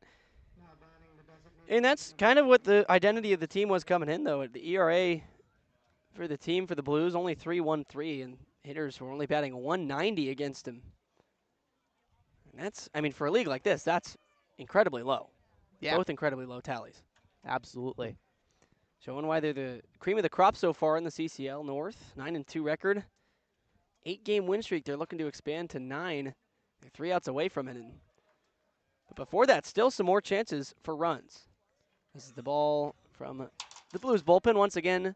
Finds its way to left field. Daniel Palasic offered to help out, but the bullpen catcher said, no. That's on us. Right-hander warming for San Luis Obispo. Got to wonder if they're going to go to him instead of leaving Legrone out there next inning. Chance Jasso, the righty you mentioned, warming up. The lefty, Legrone's been great so far, but why not trot another guy out as an off-speed pitch. Stops in the dirt, and is a ball. No movement on the base paths. Harry, this one's kind of feeling the inverse of yesterday. The Crawdads were trailing by 5 at one point. They brought it all the way back to 2 in the 9th inning. Now they were trailing by 1, and all of a sudden the deficit 3 as this game is quickly getting away from them. Yeah, getting away quite a bit. 1-2 outside. Or 1-0, excuse me. 2-0 now.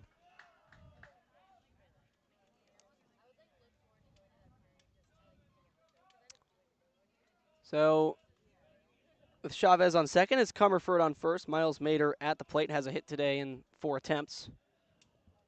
Though pretty pedestrian from the DH so far, as the changeup drops low.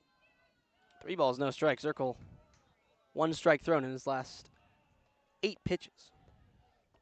Looks like finally a right-hander starting to stretch out for Walnut Creek. That would be doomsday scenario to have to call in another arm from the bullpen to finish out this 9th. Zirkle. There's 2 outs. Just got to pitch a soft contact here. Just needs 1 more. The 3-0 has to fire a strike first, and that he does. Strike 1 to Miles Mader. So 5-2. Blues lead it here in the top of the 9th. 7 hits for them. Just 2 errors in the field, but the Crawdads 2 runs, 4 hits, but 4 errors in the field have really elevated the Blues offense. Here's the 3-1. It's to third. Woodson will take it himself to the bag with a force. And they'll get out of it after giving up 2 runs, both unearned on Crawdad pitchers. But we head to the bottom of the 9th. Crawdads need to do something in 1 inning that they haven't done all day today, which is score 3 runs. We'll be back just in a moment.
Bottom of the 9th coming up for the Crawdads. Down 3 runs, a new pitcher, but stay tuned regardless of the outcome for the Up the Creek postgame show featuring the Worth Group Player of the Game and the Sweet Play of the Game, brought to you by Batter and Icing.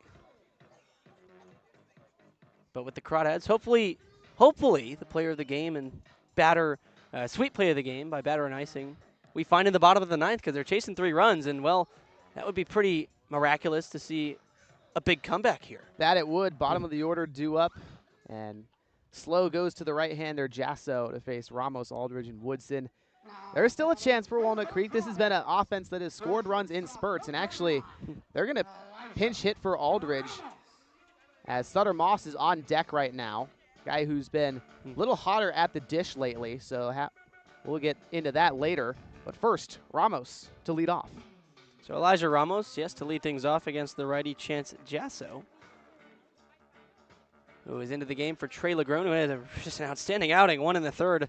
Didn't give up any hits or any runs, of course. Just 1 walk to 2 strikeouts. So Elijah Ramos, who's now led off an inning for his 2nd straight time, led off the 7th as well, flew out to right. Chance to try and be the spark plug for an offense that's needing it dearly today. Down 5-2, last 3 outs. First pitch from Jasso as he winds and goes is in there for a strike. Popping the glove. Good framework from behind the dish. Spear does a nice job getting an extra strike.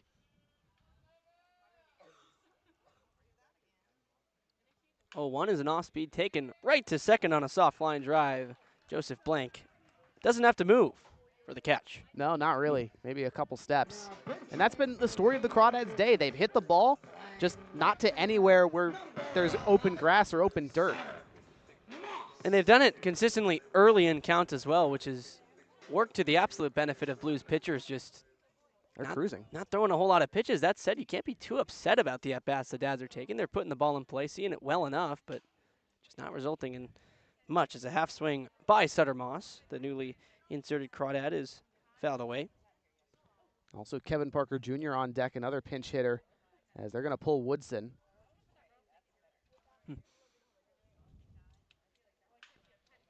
It's a high pop foul. Goes now to 0-2 after back-to-back foul balls. This one, though, a full swing this time. Baby steps. But still down 0-2 as Chance Jasso working well ahead. Moss awaits, and he'll swing and a miss, but it kicks away from Spear. Might have a chance at first. Spear gathers. The throw to first is in time. Completes the strikeout. So the strikeout swinging and the 2-3 putout goes for out number 2 here in the bottom of the 9th. And it's been a more concentrated share of strikeouts in the last 3 innings after a drought from the 2nd to the 6th inning. Now 4 in the last 3 2/3. Yeah, just more aggression for the Crawdads hitters. You can tell they were trying to get that 1 run back. Now they have to try and get 3 with 2 outs. Yeah, 2-out rally sparked by the man off the bench, Kevin Parker Jr. Already behind 0-1 from Brentwood, California. Swings through strike number 2. So the Blues down to their final strike. And the Crawdads as well, I should say, but Parker looking to fight. 0-2 from Jasso. He'll fire. This one outside, looking for the freeze job on the fastball, but pulled it a little too hard.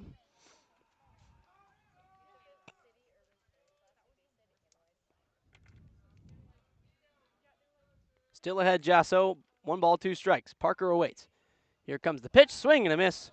Through a breaking ball. 2 straight strikeouts finishes it off for the Blues, who finish a 5-2 victory and win back-to-back games against the Crawdads. Crawdads now have lost 3 straight.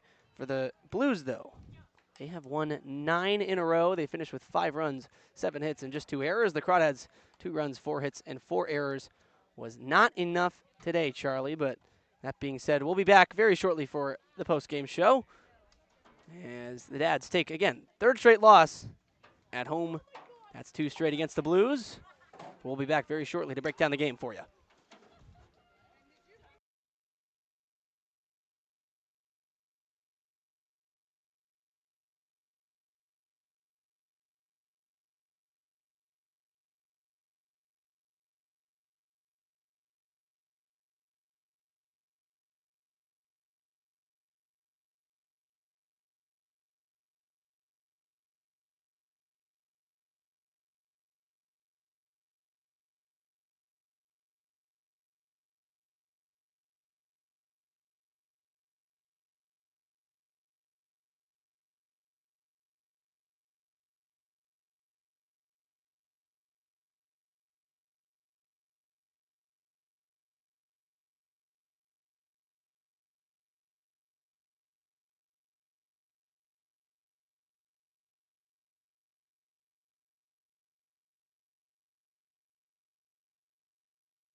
Today's postgame show is brought to you by Up the Creek Records. Up the Creek is a great record shop right next to the Ace Hardware in downtown Walnut Creek. They buy and they sell new and used vinyl records, CDs, and cassettes, as well as skateboard gear and a variety of other fun gifts like yo-yos and hacky sacks. They also have an all-ages live music venue that hosts local bands every weekend, so check out who is playing at upthecreekrecords.com or their Instagram at upthecreekrecords.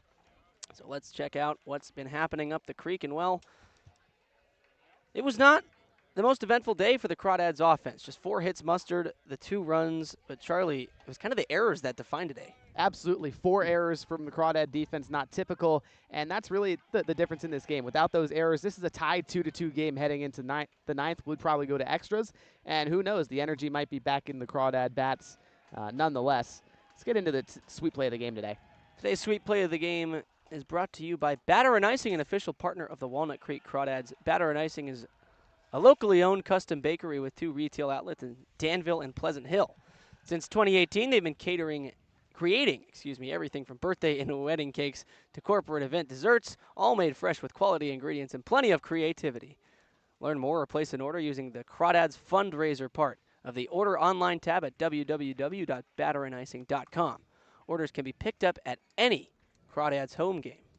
Yeah, today that play of the game, just a fantastic diving effort. Elijah Ramos on a ground ball to short in the second. Picked it out of the dirt, threw the bull across the diamond, who had a nice stretch. And have a look at this.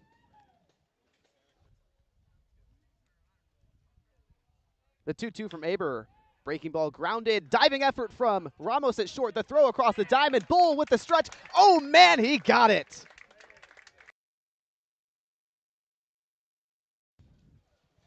What an outstanding play it was from both the shortstop Ramos and the first baseman on the stretch by Bull. And taking a look as well at an individual performance. Today's player of the game is brought to you by Worth Group Restaurants, a local collection of East Bay restaurants owned and operated by Rodney Worth. And this includes the Peasant and the Pear in Danville, the Bourbon Pear in Livermore, and the Golden Pear in Walnut Creek. Worth Group Restaurants, an official partner of the Walnut Creek Crawdads. And that player of the game today, Hudson Aber, who had a nice start, his first start game action since April the 28th, where he faced number 1 UCLA, was solid. And today brought that version of himself to the ballpark.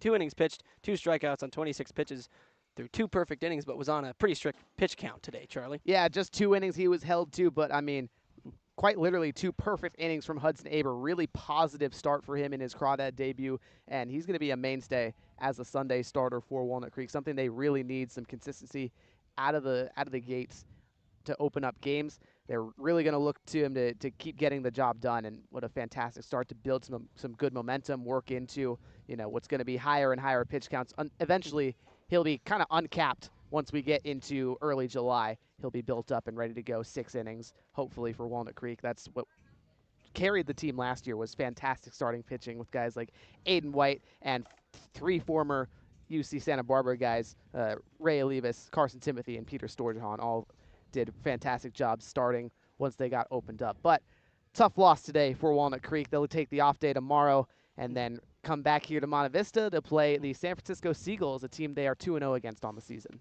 And we'll be back very, very shortly, but that does it for today. The 3rd straight loss for the Crawdads. They go 5-2. The Blues take the victory 2 straight days. The Blues have come to town and beat the Dads, but that does it for us. For Charlie Limoncelli, I'm Harry Setrakian. Our producer is Jack Brooks. Big shout out to our GM, Austin Oda, as always, and the rest of the intern team hooking up the broadcasts as per usual. Guys, it was a very fun first day.